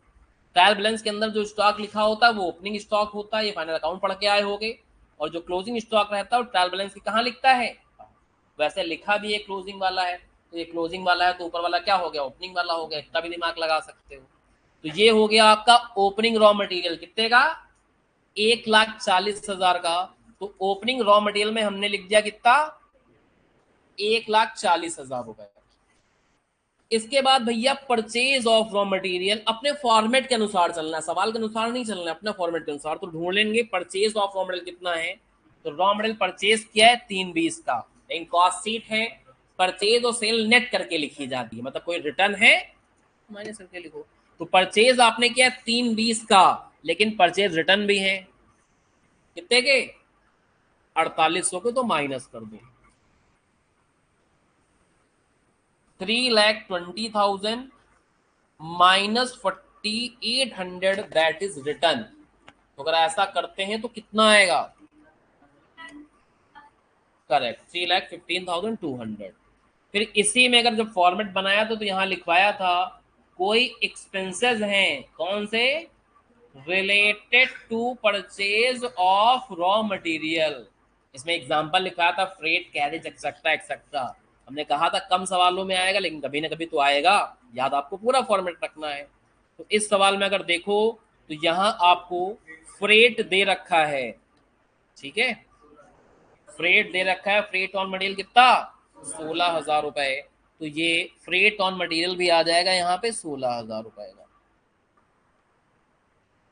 माइनस करेंगे क्लोजिंग रॉ मटेरियल, तो ये रहा क्लोजिंग का रॉ मटेरियल जो कि कितने का दिख रहा है, 1,80,000 रुपए का। चलो प्लस माइनस करो तो आ जाएगा रॉ मटेरियल कंज्यूम्ड 2,91,200 रुपए। ठीक है, यहां तक किसी कोई समस्या नहीं होनी चाहिए, बहुत ही आसान काम चल रहा है। फिर लिखते हैं डायरेक्ट लेबर। तो डायरेक्ट लेबर तुमको दिख रहा है कितने का, 1,60,000 रुपए का। लेकिन वही फाइनल अकाउंट वाले नियम कानून, कभी कभी कहो आउटस्टैंडिंग दे दे, प्रीपेड दे दे, फलाना धमाका दे दे, तो वही हिसाब किताब करोगे जो वहां करते थे। जैसे यहाँ देखो बोला है एक्रूड एक्सपेंसेस हैं लेबर के कितने, आउटस्टैंडिंग को ही एक्रूड कहते हैं, या आप फाइनल अकाउंट में पढ़ के आए होगे, जिन्होंने नहीं पढ़ा है समझ जाए। एक्रूड आउटस्टैंडिंग का मतलब होता है एक्सपेंसेस में कि जो खर्चे ड्यू तो हो गए हैं लेकिन पेमेंट नहीं किया है। ड्यू का मतलब क्या होता है बताओ,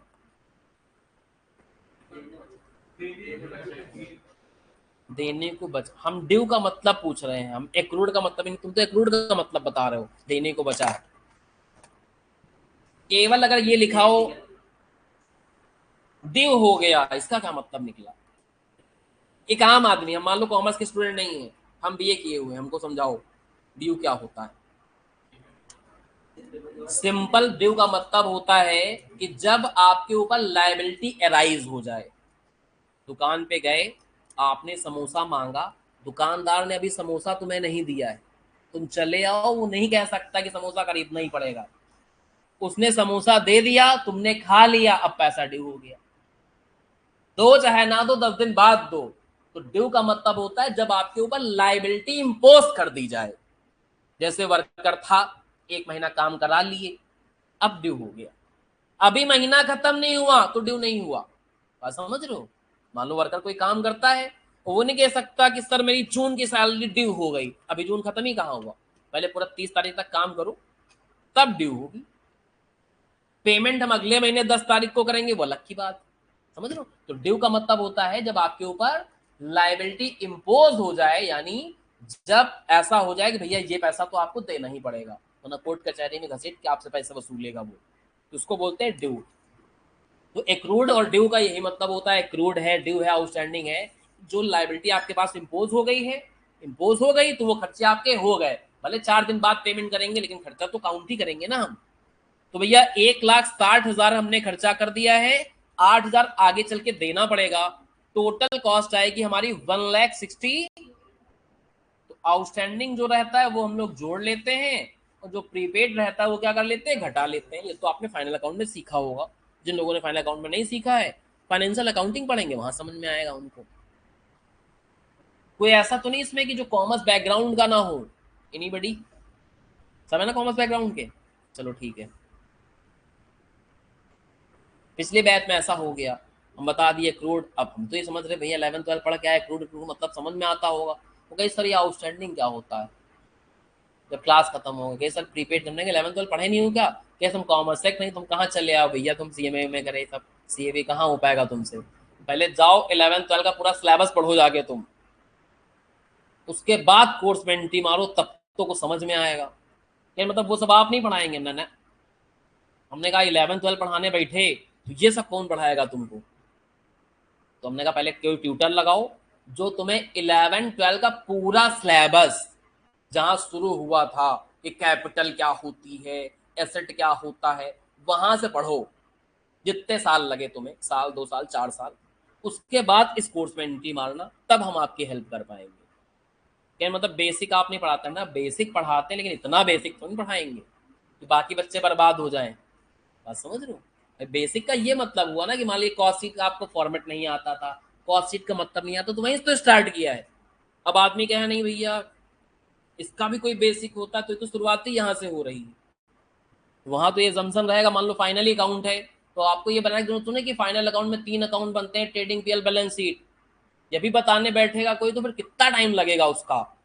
एक्रूड का एडजस्टमेंट कहाँ करते हैं, आउटस्टैंडिंग का कहाँ करते हैं, एक बार तो रिव्यू करा दिया जाएगा, लेकिन अंडरस्टैंडिंग तो वही रहती है भाई ये सब चीजें तो 11th 12 में पढ़ के आए आदमी, जहाँ नहीं पढ़ के आए होंगे वो बताया जाएगा।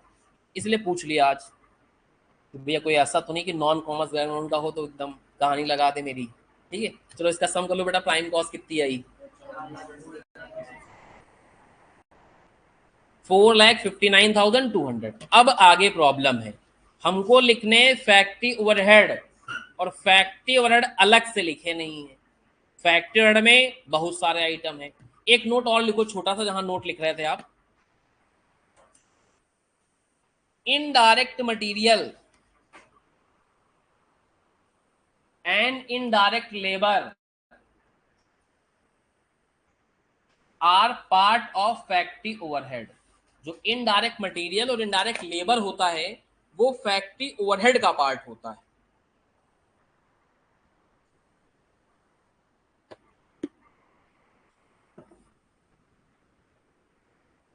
इनडायरेक्ट मटेरियल इनडायरेक्ट लेबर किसका पार्ट होता है? अभी तक देखना, थोड़ा सा एक्स्ट्रा क्या, हल्का सा देखो। एक चीज कल पढ़ी थी इनडायरेक्ट मटेरियल, एक चीज पढ़ी थी इनडायरेक्ट लेबर, और एक चीज क्या पढ़ी थी? तो ये दोनों, और ओवरहेड जो पढ़े थे कॉस्ट शीट में जो लिखते हैं उसमें लिखते हैं फैक्ट्री ओवरहेड, लिखते हैं एडमिन ओवरहेड, और क्या लिखते हैं? तो ये दोनों यहीं आते हैं, और इसका थोड़ा पोर्शन यहाँ, थोड़ा पोर्शन यहाँ, थोड़ा पोर्शन यहाँ, ऐसे गाड़ी चलती है। ये कह रहा था नोट्स के मुकाबले कि इनडायरेक्ट मटेरियल इनडायरेक्ट लेबर तो कहाँ जाएगा, वो फैक्ट्री ओवरहेड में, और इसके अलावा जो इनडायरेक्ट एक्सपेंसेस रहते हैं वो यहाँ भी आ सकते हैं, यहाँ भी आ सकते हैं, यहाँ भी आ सकते हैं, कहीं भी जा सकते हैं। लॉजिक कुछ ना कुछ सवाल में पता चलेगा, उससे आपको बनाना पड़ेगा। तो यही चीज यहाँ इंग्लिश में लिखवाई थी कि इनडायरेक्ट मटेरियल और इनडायरेक्ट लेबर किसका पार्ट होते हैं? फैक्ट्री ओवरहेड का। तो देखो जरा इस लगाने का अप्रोच क्या होगा। इस सवाल को लगाने में सबसे बढ़िया अप्रोच ये है, एक अलग से वर्किंग नोट टाइप का बना लो, जिसमें जो खर्चे जहां जहां जा रहे हैं डाल के लिख लो, और उनका कर दें टोटल, जिससे हमें क्या करें, फैक्टर टोटल फॉर्म में मिल जाए, और कॉस्ट शीट आपकी छोटी बने, ज्यादा उसमें दिमाग माथा पच्ची ना करना पड़े। हमारी बातें, तो उस अप्रोच के साथ आपको चलना पड़ेगा। तो सवाल में देखते हैं भैया है क्या क्या खर्चे, बहुत ही ध्यान से। इन्वेंटिव इंवेंटरी तो आप जानते हो कहाँ प्लस माइनस करेंगे, चलो वो भी लिख लेते हैं। जैसे ये हो गया ओपनिंग WIP 2 लाख का, ये हो गया क्लोजिंग WIP 1,92,000 का, लिख ही देते हैं। ओपनिंग WIP 2 लाख का, क्लोजिंग WIP 1,92,000 का, और लिख देते हैं फिनिश गुड्स, ओपनिंग वाला 80,000 रुपए का, और क्लोजिंग वाला एक 15 का, तो ओपनिंग फिनिश गुड्स 80,000 का और क्लोजिंग वाला 1,15,000 का। तो ये जहां जाने चाहिए थे पहुंच गए। ऑफिस अप्लायंसेस, अप्लायंसेस समझते हो ना, एसेट होती है, तो ये भी एक एसेट है, ये भी एक एसेट है, लिखना नहीं कुछ भी, समझना है केवल, ये भी क्या है, एक एसेट है। और कॉस्ट शीट एक प्रॉफिट स्टेटमेंट होता है, इनकम स्टेटमेंट इसको बोलते हैं। जैसे पीएल अकाउंट होता है, पीएल अकाउंट क्या होता है, इनकम स्टेटमेंट। उसमें कोई कैपिटल नेचर के आइटम नहीं जाते हैं, उनका क्या जाता है, डेप्री। सेम चीज है कि ये उठा के इनकी वैल्यू थोड़ी लिख देंगे यहाँ, इनका क्या लिखना है हमें, डेप्रीसिएशन। ठीक है, तो ऑफिस अप्लायंसेस पे मुझे क्या निकालना पड़ेगा, डेप्रीसिएशन। और डेप्रीसिएशन कितना लगाना है वो सवाल बताएगा, कितना लगाना है ऑफिस अप्लायंसेस में, 5%। तो सबसे पहले मैंने लिखा डेप्रीसिएशन ऑन ऑफिस अप्लायंसेस। ठीक है, वो कैलकुलेट करेंगे, तो वैल्यू दे रखी थी कितनी ऑफिस अप्लायंसेस की, लेट मी चेक, 17,400 रुपए। रेट है 5% का, कैलकुलेट कर लो, 17,400 रुपए इंटू 5%, कितना आया। क्योंकि ये ऑफिस अप्लायंसेस है तो कहां लगा होगा, ऑफिस में, तो खर्चा कहां लिखेंगे, ऑफिस या एडमिन वर्ड में, बाकी जगह थोड़ी लिख देंगे, ऐसे करके बाकी दिमाग लगाना है। अगली एसेट कौन सी मिल रही है, 4,60,500 रुपए की, और प्लांट मशीनरी डिविजन कितना लगा रहा है, 10%। तो 10% किसी चीज का निकालना बहुत आसान होता है, एक जीरो काट दो बस आ गया। ठीक है, तो कितना आ जाएगा डिप्रिसिएशन, 46,050 रुपए। और प्लांट मशीनरी कहाँ लगती बताओ, जिसका खर्चा कहाँ लिखेंगे, बस बिल्कुल बढ़िया मस्त। तो depreciation on plant and machinery उसको फैक्ट्री में डालेंगे, जो कि कितना आ रहा है आपका, 46,050। आगे चलते हैं, नेक्स्ट मूव। अगला है भैया बिल्डिंग, 2 लाख की बिल्डिंग है, और बिल्डिंग पे डिप्रेशन कितना लगाना है, 4% का।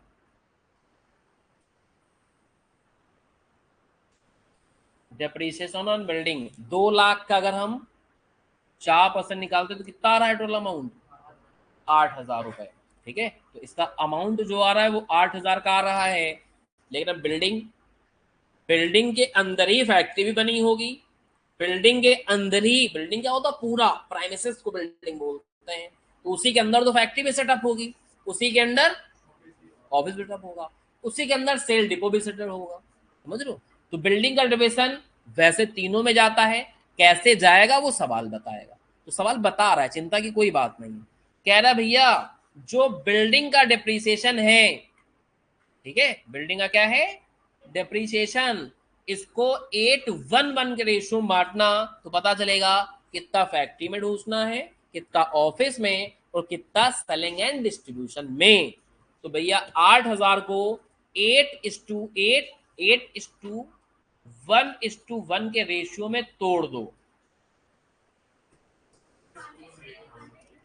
चलो बहुत अच्छी बात है, समझ गए होगे।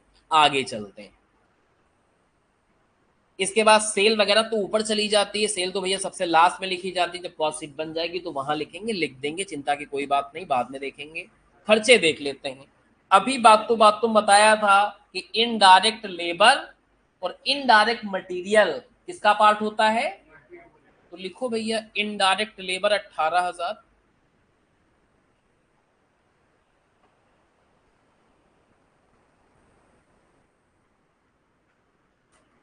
इनडायरेक्ट लेबर हो गया आपका कितना, 18,000 रुपीज का।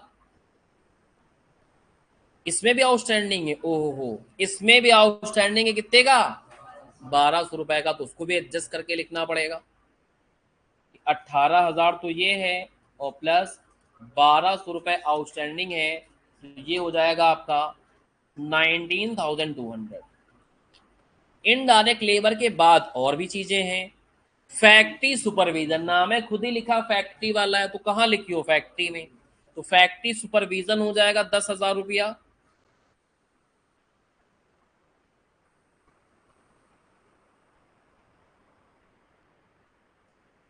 ठीक है। फैक्ट्री सुपरविजन के बाद फैक्ट्री का रिपेयर है, और ये अमाउंट में दे रखा है 14,000। तो फैक्ट्री का भैया सुपरविजन हो गया, फैक्ट्री का रिपेयर हो गया। हीट लाइटिंग पावर ये सब फैक्ट्री में लगता है, ठीक है। तो हीट लाइटिंग पावर कितनी हो गई आपकी, 65,000 रुपए। तो नॉर्मली तो हम कहाँ लिखते हैं इसको, फैक्ट्री में। अगर कुछ और सवाल नहीं बताएगा तो कंडीशन अप्लाइड, कि कुछ और जानकारी सवाल नहीं लिख रहा है तो उसको कहाँ लिखना होता, फैक्ट्री में। लेकिन सवाल ऐसा नहीं है, सवाल में अब आगे जानकारी दे रहा है, कह रहा है हीट लाइटिंग पावर को डिस्ट्रीब्यूट करना है किस रेशियो में, फिर से उसी 8:1 के रेशियो में। तो इस बार डिस्ट्रीब्यूट करके लिखना पड़ेगा। Heat lighting power total value 65,000, बांटना है 8:1 के रेशियो में।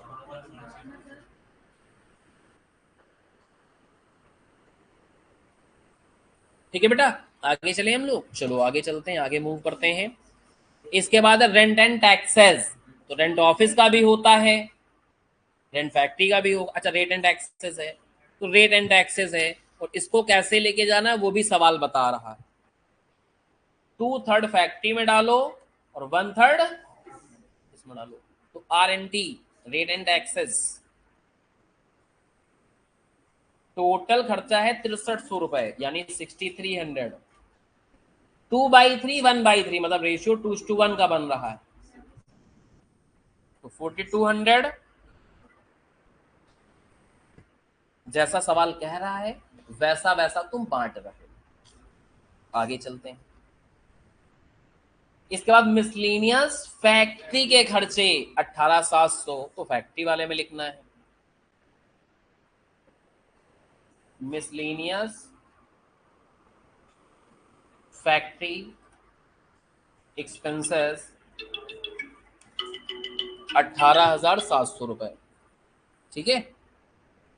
हाँ, क्या हुआ? हाँ, अच्छा, मैं क्लास के बाद वही कॉल करता हूँ तुम्हें, तो बताता हूँ कैसे करूँ, ठीक है। तो मिसलेनियस फैक्ट्री के एक्सपेंसेस डाल दिए हम लोगों ने 18,700। इसके आगे देखो, सेल्स खर्चे किसके आ रहे हैं, सेल और डिस्ट्रीब्यूशन के, तो समझ ही गए होंगे। ये सारे खर्चे कहाँ लिखे जाएंगे, सेलिंग डिस्ट्रीब्यूशन में। चार के चारों डाल देते हैं। कौन कौन से खर्चे थे यहाँ, सेल्स कमीशन है, सेल्स ट्रैवलिंग है, सेल्स और क्या है सेल्स में, सेल्स प्रमोशन है, और डिस्ट्रीब्यूशन के एक्सपेंसेस हैं। तो सेल्स प्रमोशन और डिस्ट्रीब्यूशन एक्सपेंसेस, ये सब यहाँ कुछ नहीं जाएंगे, ठीक है। सेल्स में 33,600, 11,000, 22,500 और 18,000। इसके बाद एक और खर्चा दे रखा था, ऑफिस सैलरी। ऑफिस का है तो ऑफिस में लिखना, कहीं और क्यों लिखेंगे भैया हम लोग। 8,600।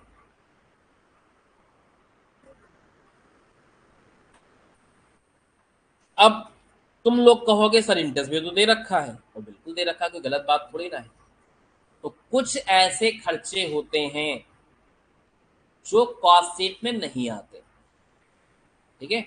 अब तुम कहोगे सर ऐसे कौन कौन से खर्चे हैं, एक चैप्टर पढ़ेंगे रिकंसिलिएशन स्टेटमेंट, वहां आपको लिखवाया जाएगा कि ऐसे कौन कौन से खर्चे हैं जो पीएल में तो आते हैं लेकिन कॉस्ट शीट में एग्जाम्पल के तौर पे दो चार का नाम बता देते हैं, जैसे इंटरेस्ट, जैसे इनकम टैक्स खर्चा, जैसे प्रोविजन फॉर बैड डेट्स, समझ लो। तो ऐसे बहुत सारे हैं, ये तुमने एग्जाम्पल के फॉर्म में दो तीन का नाम आपको बता दिया, बाकी लिस्ट इसकी बन जाएगी, चिंता की कोई बात नहीं है।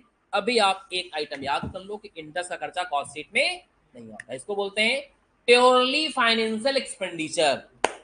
मतलब ये फाइनेंस बुक में तो आएंगे, पीएल में तो आएंगे, लेकिन कॉस्ट शीट में इनकी बड़ी लंबी चौड़ी लिस्ट है 25-30 आइटम की, तो रिकंसिलिएशन वाले में लिखवाए जाएंगे। उसका एक आइटम तुम्हें पता हो गया कि भैया ये कॉस्ट शीट का पार्ट नहीं होता है। तो बस अब कुछ नहीं करना है, अब करना है बेटा इन सब का टोटल। तो बताओ इसका जरा टोटल करके कितना आया है पहले वाले का।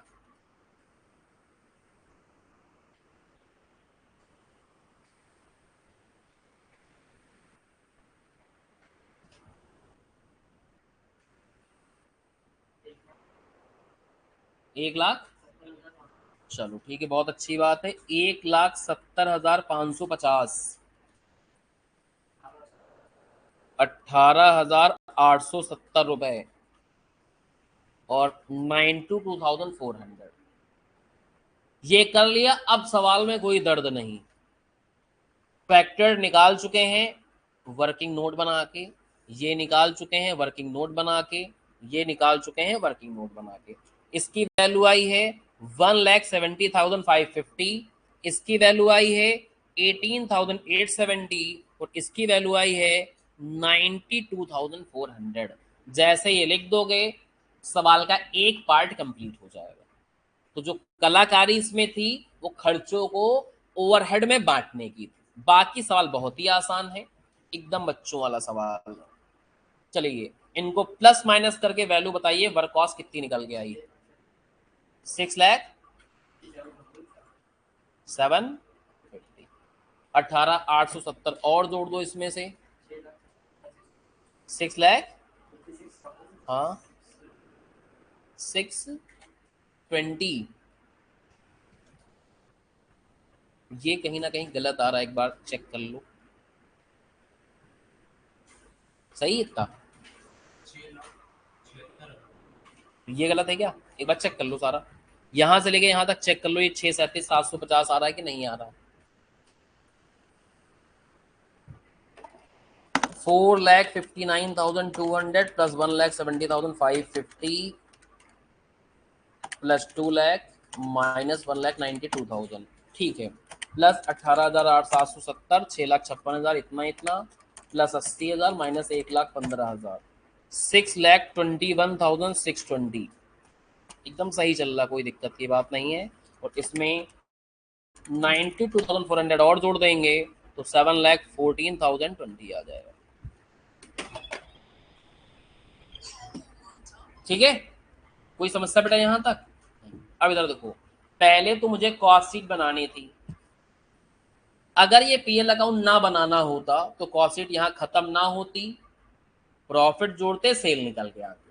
लेकिन क्योंकि हमें कंडेंस्ड पीएल अकाउंट बनाना ही बनाना है तो फिर कॉस्ट शीट को लिमिट किया जाता है कहां तक, टोटल कॉस्ट तक बस। इसलिए यहां हमने टोटल कॉस्ट तक यानी कॉस्ट ऑफ सेल तक निकाला। क्लियर हो गया। हाँ बेटा यहां बात समझ में आ गई क्यों हम सेल तक नहीं ले गए, उसका रीजन बता दिया है। अब एक चीज और कलाकारी इसमें करनी, क्या बनाना है हमको, कंडेंस्ड पीएल। कंडेंस का मतलब होता है समराइज, ये नहीं कि पीएल में फिर सारे आइटम इतना इतना लिखे जाके बहुत बड़ा बनेगा, वो नहीं बनाना, समरी फॉर्म में बनाना। तो समरी फॉर्म में बनाना बहुत आसान होता है। जो यहां तक की कॉस्ट आई है वो तो लगेगी लगेगी, इसके अलावा वो खर्चे पीएल में लिख दो जो कॉस्ट शीट में नहीं आ पाए। एक बार यहां लाइव बना के दिखाते हैं आपको। तो कंडेंस पीएल कैसे बनेगा, जो कॉस्ट शीट पे कॉस्ट ऑफ सेल आई थी वो तो यहां लिख ही दोगे, किसके नाम पे, कॉस्ट ऑफ सेल के बाद। इसके अलावा वो खर्चे यहां लिख दो जो कॉस्ट शीट में नहीं आ पाए। जैसे कि इंटरेस्ट, इंटरेस्ट था आपका 2,000, लेकिन प्रॉब्लम है कि उसमें भी 2,000 का आउटस्टैंडिंग है। तो 2,000 प्लस 2,000 कितना हो जाएगा, और लिखेंगे ऐसी कोई इनकम, ऐसी कोई, जैसे अगर पीएल बनाते तो याद करो interest receive, commission receive, discount receive, फलाना रिसीव आता था। वो अगर मान लो सवाल में होता तो कॉस्ट शीट में कहीं नहीं डाल पाते, पीएल में लिखना पड़ा। इस सवाल में अच्छा ही है कि वो सब है नहीं। और क्या लिखोगे यहाँ, सेल्स। मतलब कुल मिला के कहानी है कि जो आइटम कॉस्ट शीट में नहीं आ पाए वही आएंगे, केवल एक ही चीज कॉपी पेस्ट करते हैं, वो क्या है, कॉस्ट ऑफ सेल। तो सेल भी नेट करके लिख लो। सेल आपको दे रखी थी 7,68,000, लेकिन 14,000 का उसमें सेल्स रिटर्न है। देख सकते हो यहाँ कितनी सेल दे रखी, 14,000 का अपना क्या है, रिटर्न है। तो इससे आ जाएगी नेट सेल। और प्लस माइनस कर लेंगे तो यहाँ प्रॉफिट एंड लॉस का बैलेंस आ जाएगा 35,980, मतलब वही नेट प्रॉफिट। तो ये क्या बन गया आपका कंडेंस्ड पीएल। समझ में आ गया कैसे बना है? और ये ऑलरेडी हमने यहाँ देखो बना के आंसर में दे दिया, वही चीज बनी, कोई भी नया काम नहीं, एक बार इसे लाइव बना के दिखा दिया जिससे समझने में कोई दिक्कत ना आया। समझ गए? पक्का?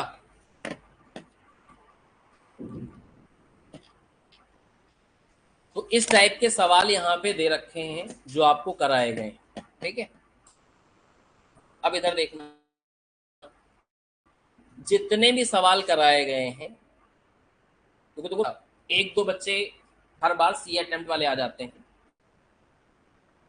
ठीक है, सीए वाले आ जाते, बाकी सारे बच्चे तो सी वाले हैं, ठीक है। अपनी जो मेन बच्चों को हम साफ साफ बता देते हैं, इसमें कुछ छुपाने वाली बात नहीं है। अपना कोचिंग जो है वो सीएमए की कोचिंग है हमारी, कोई रिकॉग्नाइज्ड इंस्टीट्यूट नहीं है।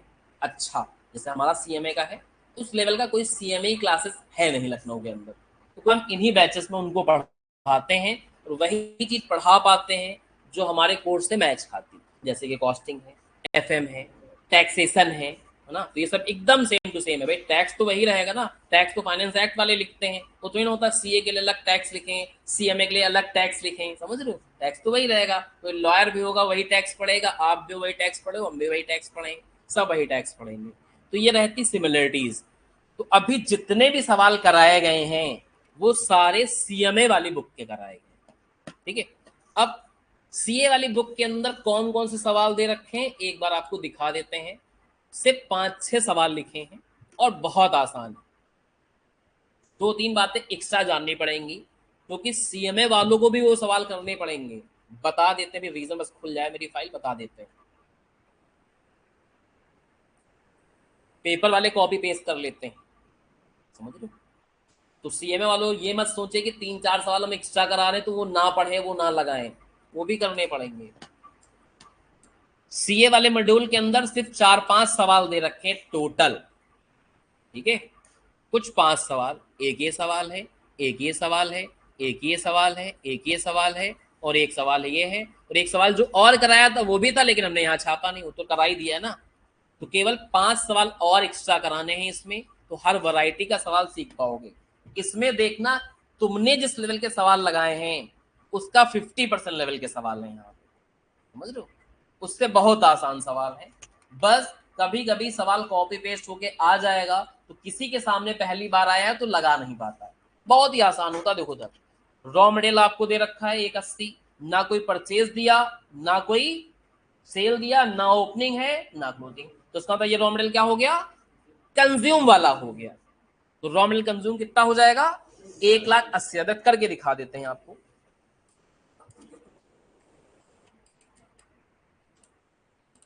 कॉपी कर लेते हैं, सवाल में जल्दी हो जाएगा अपना काम।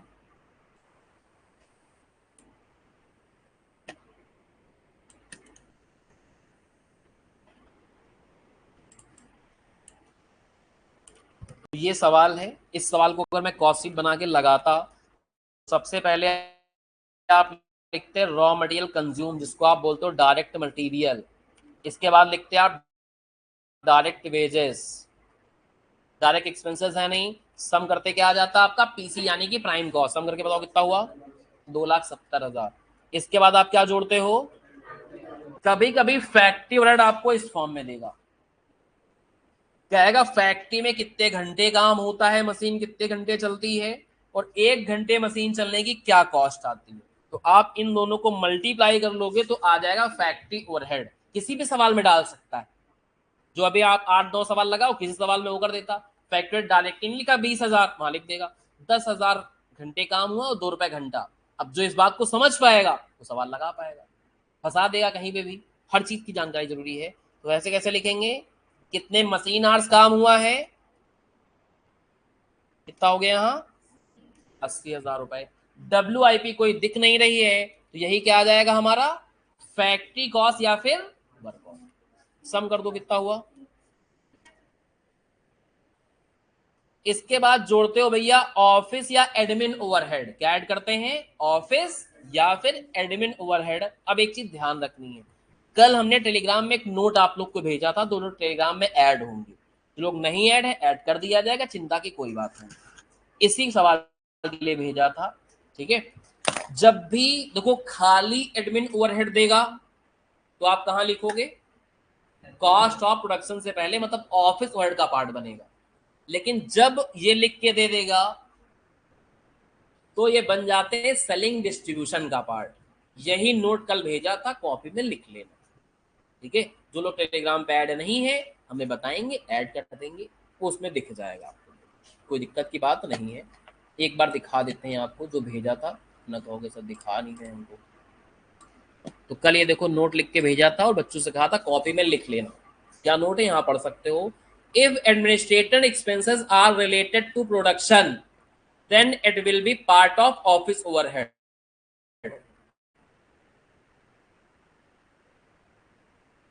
But if administration expenses distribution, ये नोट आपको लिख लेना है कॉपी के अंदर, यहां से कॉपी करके लिख लेना है। तो चूंकि एडमिन ओवरहेड कहाँ के हैं आपके? जर्नल वाले हैं, इसलिए यहां नहीं आएंगे। जहां सेलिंग डिस्ट्रीब्यूशन लिखते हो वहां आएंगे। जिस जगह पे आप सेलिंग डिस्ट्रीब्यूशन लिखते हो उस प्लेस पे आएगा। तो इस सवाल में सीओपी भी क्या हो गया? यहां जो आते हैं वो कौन से आते हैं? रिलेटेड टू प्रोडक्शन वाले। यहां कौन से आते हैं? Related to. अब जो ये सवाल ना लगा के जाए, क्या उसको ये बात पता रहेगी? क्या वो एग्जाम में कर पाएगा? अभी सीएमए वाला पेपर तुम लोग को डाउनलोड करके दिखा देंगे, 2 अटेम्प्ट पहले यही सवाल एग्जाम में आया, सीएमए वाले एग्जाम में। जबकि सीएमए की बुक में ये दे भी नहीं रखा है, जो हम नोट भी लिखवाए वो भी नहीं दे रखा है, समझ लो। इसलिए ये मत समझ के चलो कि कहाँ का सवाल है, कौन करा रहा है, कैसे करा रहा है। जितना करा दे रहे हैं उतना तुमको करके ही जाना पड़ेगा एग्जाम में, तभी आप हर तरीके का सवाल, वहां कैसा भी सवाल आ जाए आप डील कर पाओगे। कम पढ़ोगे काम नहीं चलेगा, डिटेल में पढ़ोगे तभी काम चलेगा, ठीक है। तो सीओपी कितना आ गया बेटा यहाँ? 3,50,000 रुपए। फिर अब देखो यहीं पे अगर याद हो तो फॉर्मेट में लिखवाया था, यहाँ क्या लिखते हो आप? और लेस करते हैं, ठीक है। तो बेटा ये बहुत ही बेसिक सवाल है, ऐसे सवाल बीकॉम लेवल में होते हैं। लेकिन अगर ये सवाल आ जाए तो जो 8-9 सवाल करके गया होगा तो भी नहीं लगा पाएगा, जबकि है उसका बेसिक सवाल। क्योंकि देखो अभी तक के जो आपने सवाल लगाए उसमें ओपनिंग स्टॉक क्लोजिंग स्टॉक की वैल्यू क्या रखी थी? जोड़ दिया घटा दिया। अब इसमें वैल्यू नहीं दे रहा है, ठीक है। ये भी कहीं नहीं लिख रहा कि ओपनिंग क्लोजिंग स्टॉक है, लेकिन है छुपा हुआ। कैसे पता चला? बनाया तो तुमने 4,000 है, लेकिन बेचे कितने हैं? पता चला कि 400 का क्लोजिंग स्टॉक है, लेकिन 400 तो बेटा क्लोजिंग क्वांटिटी है ना। हमको तो यहाँ क्या लिखना है? अमाउंट लिखना है। अब मुद्दा एक सर अमाउंट कैसे निकाल लेंगे? अब जरूरत समझ रहे हो सवाल की, तो ये सब सवाल से सीख रहे हो, किसी भी सवाल में ये आया तो तुम हैंडल कर पाओगे, ठीक है। तो सवाल में जो कलाकारी होती वो बहुत इंपॉर्टेंट होती है। तो इधर देखो ओपनिंग तो नहीं है, क्लोजिंग है, कितने यूनिट का? 400 यूनिट का। और क्लोजिंग स्टॉक की जो वैल्यू निकाली जाती है, ठीक है, यानी वर्किंग नोट, जो क्लोजिंग स्टॉक की वैल्यू निकाली जाती है फिनिश गुड्स की, इसमें कुछ नहीं होता है, क्वांटिटी कितनी है और into COP per unit. Total COP नहीं लिखते हैं, पर यूनिट सीओपी लिखते हैं। तो अब मुद्दा है कि सर सीओपी पर यूनिट कैसे निकलता है? इसका फॉर्मूला है total COP divide by unit produce, क्योंकि ये क्या है? कॉस्ट ऑफ प्रोडक्शन, जो तुमने बनाया ये उसकी कॉस्ट है, इसलिए इसको किससे डिवाइड करेंगे? यूनिट प्रोड्यूस से। तो कॉस्ट ऑफ प्रोडक्शन आई है 3,50,000 रुपया, और यूनिट प्रोड्यूस करे हो कितने? डिवाइड कर लो। तो अगर एक यूनिट की सीओपी 87.50 है तो 400 जो क्लोजिंग में बचे हैं उनकी वैल्यू निकाल सकते हो आप। कितनी? 35, इसको माइनस कर देंगे तो ये आ जाएगा COGS, that is called cost of good sold.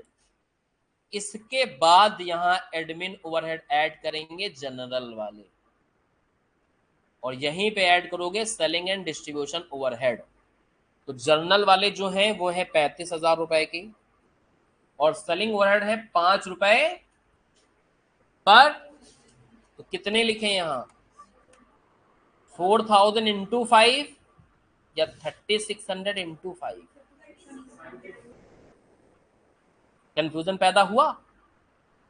Sales वाले जो खर्चे रहते हैं वो सेल्स यूनिट पे डिपेंड होंगे, जितना माल बेचोगे उस पर खर्चा होगा ना। जैसे मान लो अपने यहाँ 10 एसी रखी हैं, 2 एसी बिकी, तो भैया 2 एसी खर्चा लगेगी ना, ठिलिया वाले 2 एसी पैसा देना है कि हमको 10 रुपये देना पड़ी है। तो जो सेलिंग वर्ड रहते हैं वो डिपेंड रहते हैं किस पे, यूनिट सोल्ड पे। और जो फैक्ट्री वाले रहते हैं, एडमिन वाले रहते हैं, वो डिपेंड होते हैं किस पे, यूनिट प्रोड्यूस पे। यानी सीओपी से ऊपर जो खर्चे आते हैं, सीओपी तक के जितने भी खर्चे रहते हैं, वो जितने यूनिट बनाओगे उस पे लगेंगे। और जो सेलिंग वाले खर्चे रहते हैं वो जितने यूनिट बेचोगे उस पे लगेंगे। तो यहाँ गलती हो सकती है कि आदमी कहीं 4,000 से मल्टीप्लाई कर दी तो उसका काम लग जाएगा। तो 36 इंटू 5 कितना हो गया, और ऐसा कर देगा तो यहाँ क्या आ जाएगी, टोटल कॉस्ट 3,68,000, और सेल्स की वैल्यू अगर दे रखी होगी तो जोड़ देंगे तो हमारा क्या आ जाएगा, यहाँ पे प्रॉफिट आ जाएगा। तो यहाँ पे लिखेंगे सेल्स, सेल्स निकालनी पड़ेगी। यूनिट सोल्ड के हैं 3,600 और बेचे हैं 125 के हिसाब से 4 लाख। और जो डिफरेंस आएगा दैट इज कॉल्ड प्रॉफिट। 82। सवाल में कह रहा था कि कॉस्ट बताओ पर यूनिट की, तो कॉस्ट का मतलब टोटल कॉस्ट होता है पर यूनिट। तो टोटल कॉस्ट बताना है आपको पर यूनिट के फॉर्म में। तो जो टोटल कॉस्ट आई है 3,68,000, ठीक है, डिवाइड बाई जितने यूनिट आपने सोल्ड करे।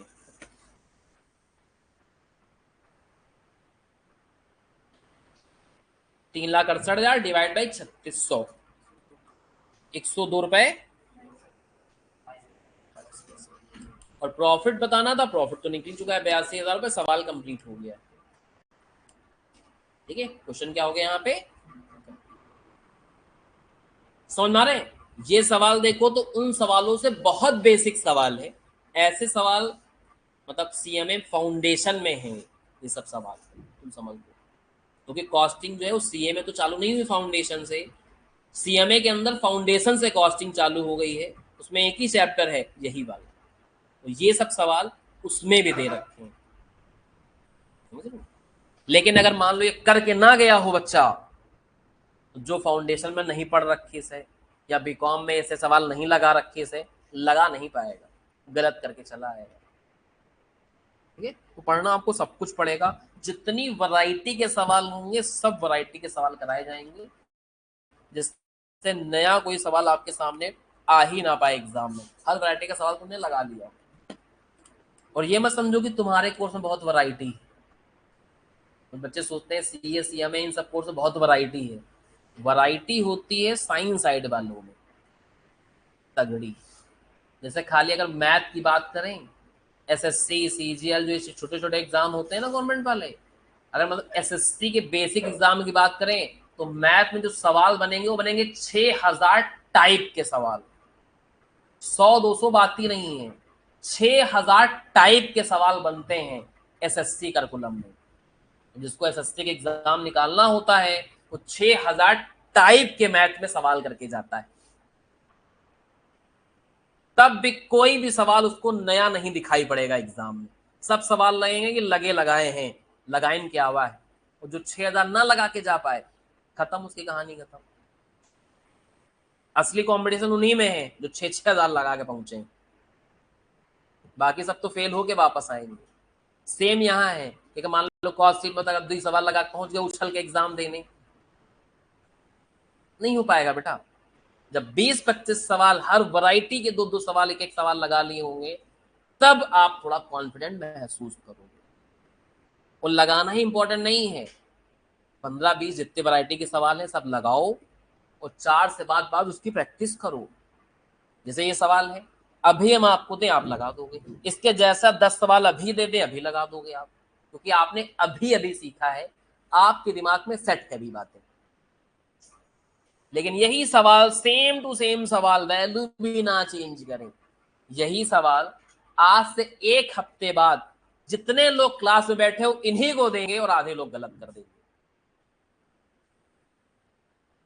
रीजन समझ पा रहे हो कि अगर रिवाइज नहीं किया होगा तो इतना सरल सवाल भी गलत कर देगा आदमी 1 हफ्ते में।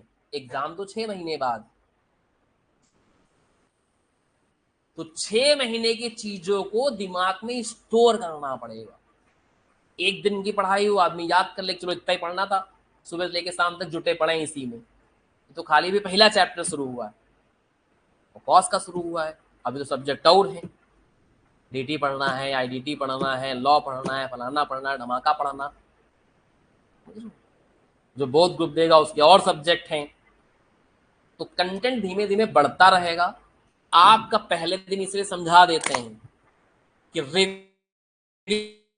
रिवीजन से स्टार्ट हो जाए। कोई ये सोचेगा कि चलो भैया 10-15 दिन हौले हौले, महीने भर हौले हौले कर लेते हैं, मतलब महीने भर के अंदर 80% कॉस्ट अकाउंटिंग खत्म हो जाएगी, फिर हौले हौले नहीं हो पाएगा। समझ लो, फिर वहां दूसरा सब्जेक्ट भी चालू हो गया होगा, फिर आदमी कहेगा भैया ये वाला करें कि वो छूट गया, ये करें वो पकड़ें, इसी में पड़ा रहता है, तब तक अटेम्प्ट आ जाता है। तो इन सब कोर्सेज के अंदर 6 महीने की ताबड़तोड़ स्टडी चाहिए। सीबीएसई वाला पैटर्न लगाओगे कि भैया 1 साल का समय मिला, 8 महीने आराम करते हैं, दिसंबर से पढ़ना चालू करेंगे, मार्च में पेपर लिखेंगे, तब तो कहानी लग जाएगी। यहाँ जो अभी से पढ़ना स्टार्ट करेगा और एग्जाम लिखेगा दिसंबर जनवरी में, उसकी पास होने की प्रोबेबिलिटी है। जो ये अभी तो जुलाई चल रहा है, जून चल रहा है, जून जुलाई अगर धीमे धीमे करते हैं, नवंबर दिसंबर ताबड़तोड़ पढ़ लेंगे और पास हो जाएंगे ना, वो फेल होके ही वापस आएगा। तो उसमें 6 महीने बहुत ही तगड़ी पढ़ाई चाहिए। हाँ ये है कि भैया जैसे अभी थोड़ा थोड़ा कंटेंट हुआ है, तो अब आदमी मान लो आप कसम खा ले कि 10 घंटा पढ़ना है, तो 10 घंटे में क्या क्या पढ़ते रहोगे, अभी तुम्हारे पास इतना कंटेंट ही नहीं है। तो अभी आदमी 3 घंटा 4 घंटा भी लगा रहा है, तब भी काम चल रहा है। जैसे अभी हफ्ते 10 दिन और हो जाए, हो जाएगा 8-10 घंटे कंटेंट तुम्हारे पास अपने आप ही। और फिर ऐसा होगा 1-1.5 महीने बाद कि 10 घंटे भी कम पड़ेंगे, क्योंकि पीछे का कंटेंट बहुत हो गया होगा और रिवाइज हर चीज करते रहना है। जैसे ये कॉस्ट शीट पढ़ा आपने, तो कॉस्ट शीट जब तक अगला चैप्टर चालू ना, 1-2 बार लगा डाले आदमी। जब अगला चैप्टर चालू हो तो अगला चैप्टर रिवाइज करना चालू करे, लेकिन कॉस्ट शीट को भी छोड़े नहीं, कॉस्ट शीट का भी एक एक सवाल डेली लगाता रहे। जब तीसरा चैप्टर चालू हो जाएगा तो तीसरा चैप्टर रिवाइज करता रहे और पहले 2 चैप्टर का भी एक एक सवाल डेली लगाता रहे। ऐसा पैटर्न पड़ेगा आपको, तब जाके मजा आ पाएगा। ये सोचे पहला चैप्टर है, लपेट के रख दी अलमारी में बंद करके, तो दूसरा पढ़ रहा है, तो जब तक दूसरा पढ़ेगा, तीसरा दिमाग में घुसेगा, तब तक पहला वाला तो आधा साफ हो जाएगा। तो कहीं तीसरे में आ गए तो पहला वाला 90% साफ हो जाएगा।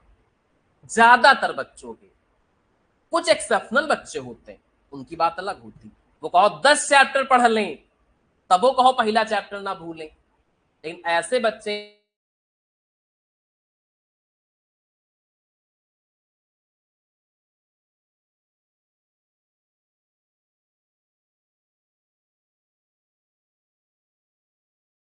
मेमोरी बहुत तेज है, याद करने वाली मेमोरी 2 टाइप की होती, एक होती समझने वाली मेमोरी और एक होती याद रखने वाली मेमोरी। तो जिनकी याद रखने वाली मेमोरी बहुत तेज होती है, उनको नंबर ऑफ रिवीजन कम करने पड़ते हैं। तो जिनकी याद करने वाली मेमोरी थोड़ी कमजोर होती है, उनको नंबर ऑफ रिवीजन ज्यादा करने, ये समझ सकते हो। तो कोई बच्चा पूछता है कि सर कितने दिन में रिवाइज करें, कब रिवाइज करें, तो तुम्हारे ऊपर डिपेंड करता है। तुम जितनी जल्दी भूलते हो उतनी जल्दी जल्दी रिवीजन करो। तुम्हें लगता है ये चैप्टर तुम 4 दिन में भूलोगे, तो हर 4 दिन में तुम्हें चैप्टर रिवाइज करना पड़ेगा।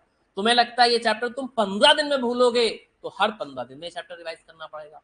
तुम्हें लगता है कि चैप्टर तुम 6 महीने में भूलोगे, ना रिवाइज करो, जब तक 6 महीने आएगा तब तक एग्जाम ही खत्म हो गया होगा आपका। तुम्हें लगता है 3 महीने में भूलते हो तो तुम्हें 2 बार रिवीजन करना पड़ेगा।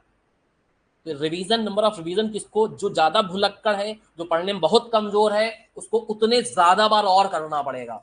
जो थोड़ा पढ़ने में अच्छा है वो थोड़े कम भी रिवीजन करेगा तो काम चलेगा। जैसे कसम खा ले कि सर ने कह दिया 6 रिवीजन तो मुझे चाहिए करने, हो सकता है किसी का 4 में भी काम चल जाए और किसी का 8 में भी वो कॉन्फिडेंट ना आ पाए। ये समझ लो तुम बेटा। तो सारा कलाकारी है बेटा रिवीजन करने की, प्रैक्टिस करने की।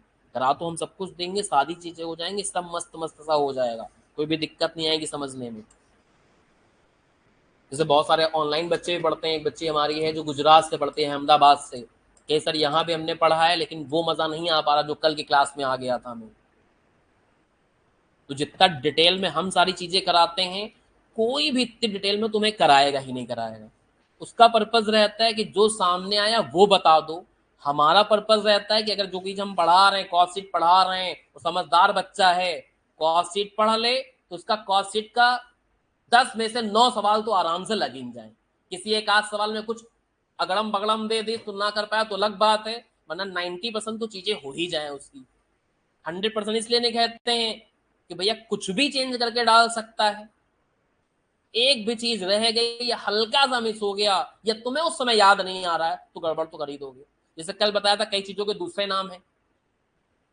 जितने भी सवाल लगाए हो, या तो फैक्टोरियल के नाम से दे रखा था अब तक के सवालों में, या तो वर्क ओवरहेड के नाम से दे रखा था।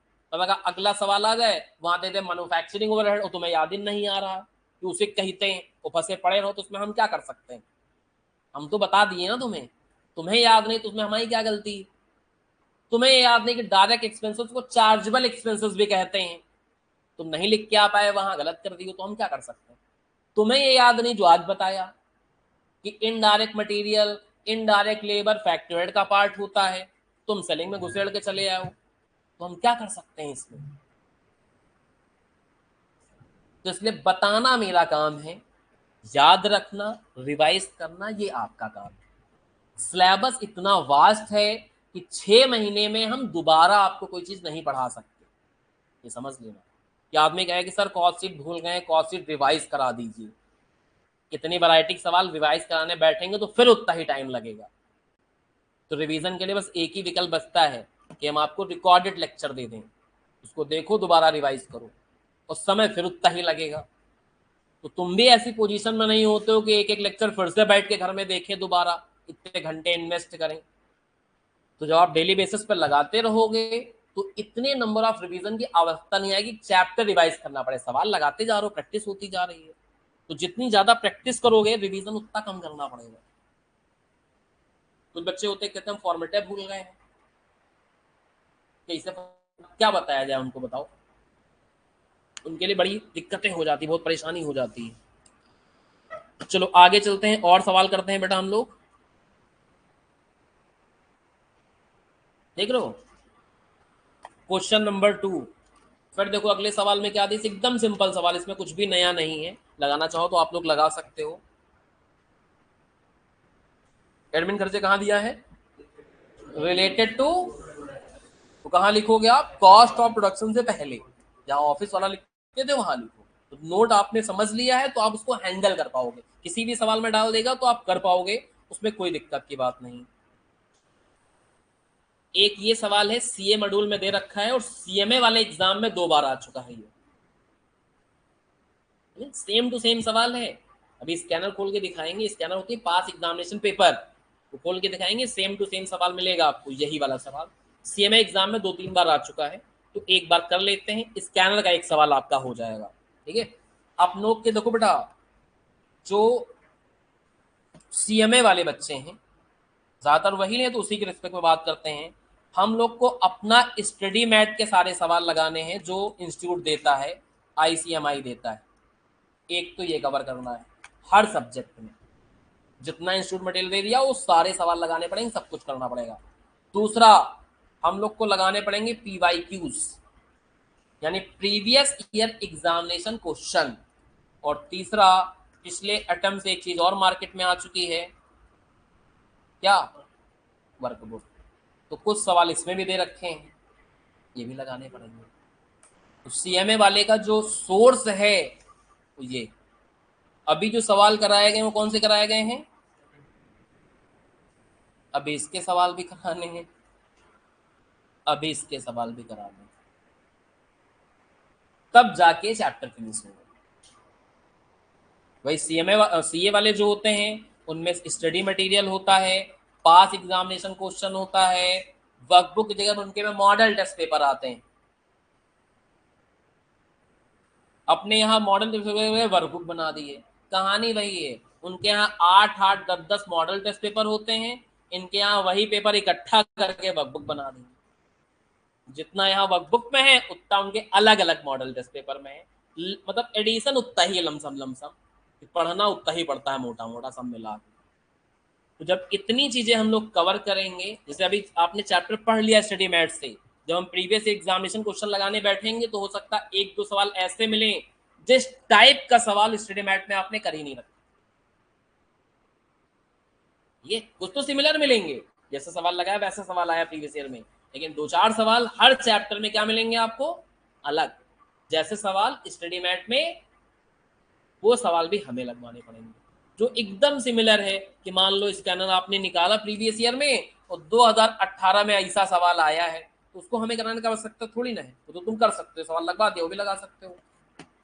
2024 में पता लगा सवाल लगा रहे हो और 2024 के अंदर ऐसा सवाल आया पड़ा है, तो वो लगाने की आवश्यकता दोबारा हमारी थोड़ी ना है, तुम प्रैक्टिस करने के लगा सकते हो। स्कैनर उठाया 2022 के अंदर इसके जैसा सवाल एग्जाम में आ चुका है, लगा सकते हो। तो जो अलग टाइप के होंगे वो तो मैं कराऊंगा, और जो सिमिलर टाइप के होंगे वो आपका क्या हो जाएगा, होमवर्क हो जाएगा। इस तरीके से काम करेंगे तो काम भी जल्दी खत्म हो जाएगा और आपके पास भी कुछ प्रैक्टिस करने के लिए एक्स्ट्रा सवाल रहे।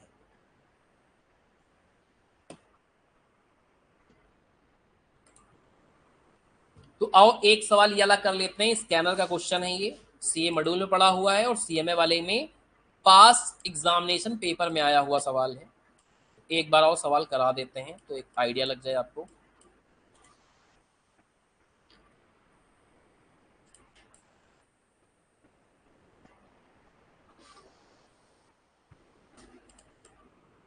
सवाल में 2 बातें पूछी गई हैं, find the value of material purchased, और फिर कॉस्ट शीट बनानी है। ये अगर निकल गया तो वो बन जाएगा। सवाल में देखो 1-2 चीजें एक्स्ट्रा हैं थोड़ी अलग, जैसे कह रहा लेबर कॉस्ट 17,500 है, जो वर्क ओवरहेड का कितना है, यानी इस लाइन से एक चीज तो ये निकली कि जो लेबर कॉस्ट है वो 175% है। ऑफ का मतलब मैथ में गुणा होता है वर्क ओवरहेड का, ठीक है, समझ में आ रहा ना। और ये चीज तुमको दे रखी है कितनी,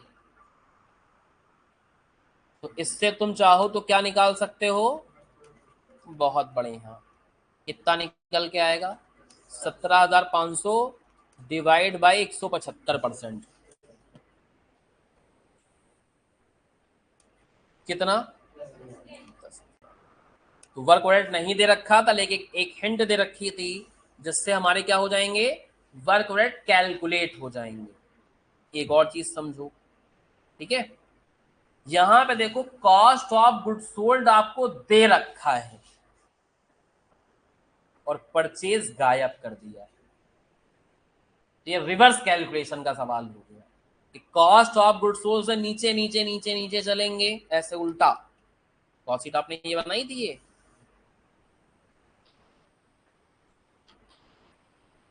ये बनाई थी, लेट मी चेक, मान लीजिए ये बनाई थी, तो ये आपको दे रखा है, इससे उल्टा उल्टा उल्टा उल्टा उल्टा चलते हुए ये निकालेंगे, फिर इसका फॉर्मूला लगा देंगे, opening plus purchase minus closing is equal to consume, तो परचेज की वैल्यू निकल जाएगी। तो ऐसा जब कर लिया तो फिर कॉस्ट शीट सीधी सीधी करके फिर से बना देंगे, समझ रहे हो। तो पहले उल्टे क्रम में चलना पड़ेगा, ये निकालना पड़ेगा। तो कॉस्ट ऑफ गुड्स सोल्ड दे रखा है कितना, उल्टा बनाओगे तो काम भी उल्टा करना पड़ेगा। अब कहोगे उल्टा क्या काम होता है, उल्टा काम ये है कि जब इसको जोड़ रहे तो उसको घटाओ, जिसको घटा रहे तो उसको जोड़ो, तभी तो उल्टा बनेगा हिसाब किताब। अब तुम कहोगे सर 6 21 में ही हम ये जोड़ें ये घटाएं, थोड़ी ये आ जाएगा, उल्टा करना पड़ेगा आपको, चीजें उल्टी कर रहे हो। तो यहाँ क्या होगा, ऐड होगा क्लोजिंग फिनिश गुड्स और माइनस होगा, तो क्लोजिंग वाला फिनिश गुड्स है भैया 19,000 और ओपनिंग वाला है 17,600। ऐसा करोगे तो क्या आएगा, सीओपी आएगा। उल्टा चल रहे हो ना तो उल्टा उल्टा है, तो इससे सीओपी आ जाए, कितना आया 57,400। सीओपी में माइनस करेंगे क्या, एडमिन ओवरहेड, कितने दे रखे हैं 2500। अब इसमें ये माइनस करोगे तो क्या आएगी आपकी वर्क वाली कॉस्ट आएगी, कितना 54,900। ठीक है, इसके बाद अब इसका ऊपर वर्क कॉस्ट के ऊपर नॉर्मली क्या करते थे हम लोग, प्राइम कॉस्ट में ऐड करते थे फैक्ट्री ओवरहेड, ऐड करते थे ओपनिंग WIP, लेस करते थे क्लोजिंग WIP। लेकिन उल्टा, प्राइम कॉस्ट में इसको ऐड करते थे तो अब ये क्या होगा माइनस, ओपनिंग वाला प्लस करते थे क्या होगा माइनस, क्लोजिंग वाला माइनस करते थे क्या होगा ऐड, ऐसा करना पड़ेगा। तो क्लोजिंग वाला है 14,500 का, ओपनिंग वाला है 10,500 का, और फैक्ट्री ओवरहेड जो हैं वो आपने निकाल लिए हैं, चाहे फैक्ट्री ओवरहेड बोलो चाहे इनको क्या बोला जाए वर्क ओवरहेड, एक ही बात होती है। तो ऐसा करोगे तो आएगा प्राइम कॉस्ट और इसमें से माइनस करेंगे डायरेक्ट लेबर कॉस्ट या डायरेक्ट वेजेस, एक ही बात होती है 17,500। तो आएगा रॉ मटेरियल कंज्यूम्ड, क्या आएगा रॉ मटेरियल कंज्यूम कितना, और फिर रॉ मटेरियल कंज्यूम का फॉर्मूला लगा दोगे, क्या फॉर्मूला होता है opening raw material plus purchase of raw material minus closing raw material, और प्लस अगर मटेरियल संबंधित कोई खर्चे होते हैं वो भी जोड़े जाते हैं, वो नहीं इस सवाल में तो कोई बात नहीं। RMC आ चुका है 31,400, ओपनिंग रॉ मटेरियल है 8,000 का, परचेज तो ही हमको निकालने हैं, और क्लोजिंग है कितना 10,600 का। तो बताओ जरा परचेज की वैल्यू कितनी आई, ये इधर जाएगा प्लस हो जाएगा 31,400 में 10,600 ऐड करने हैं, और ये 8,000 इधर जाएगा तो माइनस हो जाएगा 34। तो परचेज की वैल्यू आगे कितनी 30। यही सवाल में कठिन था या अलग था, कहने कुछ अलग नहीं था, रिवर्स कैलकुलेशन करनी। इसके बाद आपको बनानी कॉस्ट शीट, तो अब सारी वैल्यू आपके पास आ गई हैं, अब सीधी सीधी करके बढ़िया कॉस्ट शीट बना डालो, काम खत्म हो जाए। 2 बार ये CMA वाले एग्जाम में आ चुका है सवाल, स्कैनर देखोगे तो आपको आइडिया लग जाएगा कि किस ईयर में आया है। समझ में आ गई बातें बेटा, तो चलो यहां तक करो, बाकी का काम कल कराते हैं। जो भी आज सवाल कराया गया इनकी फोटो आपको मिल जाएंगी, तो घर पे आराम से टिप लेना।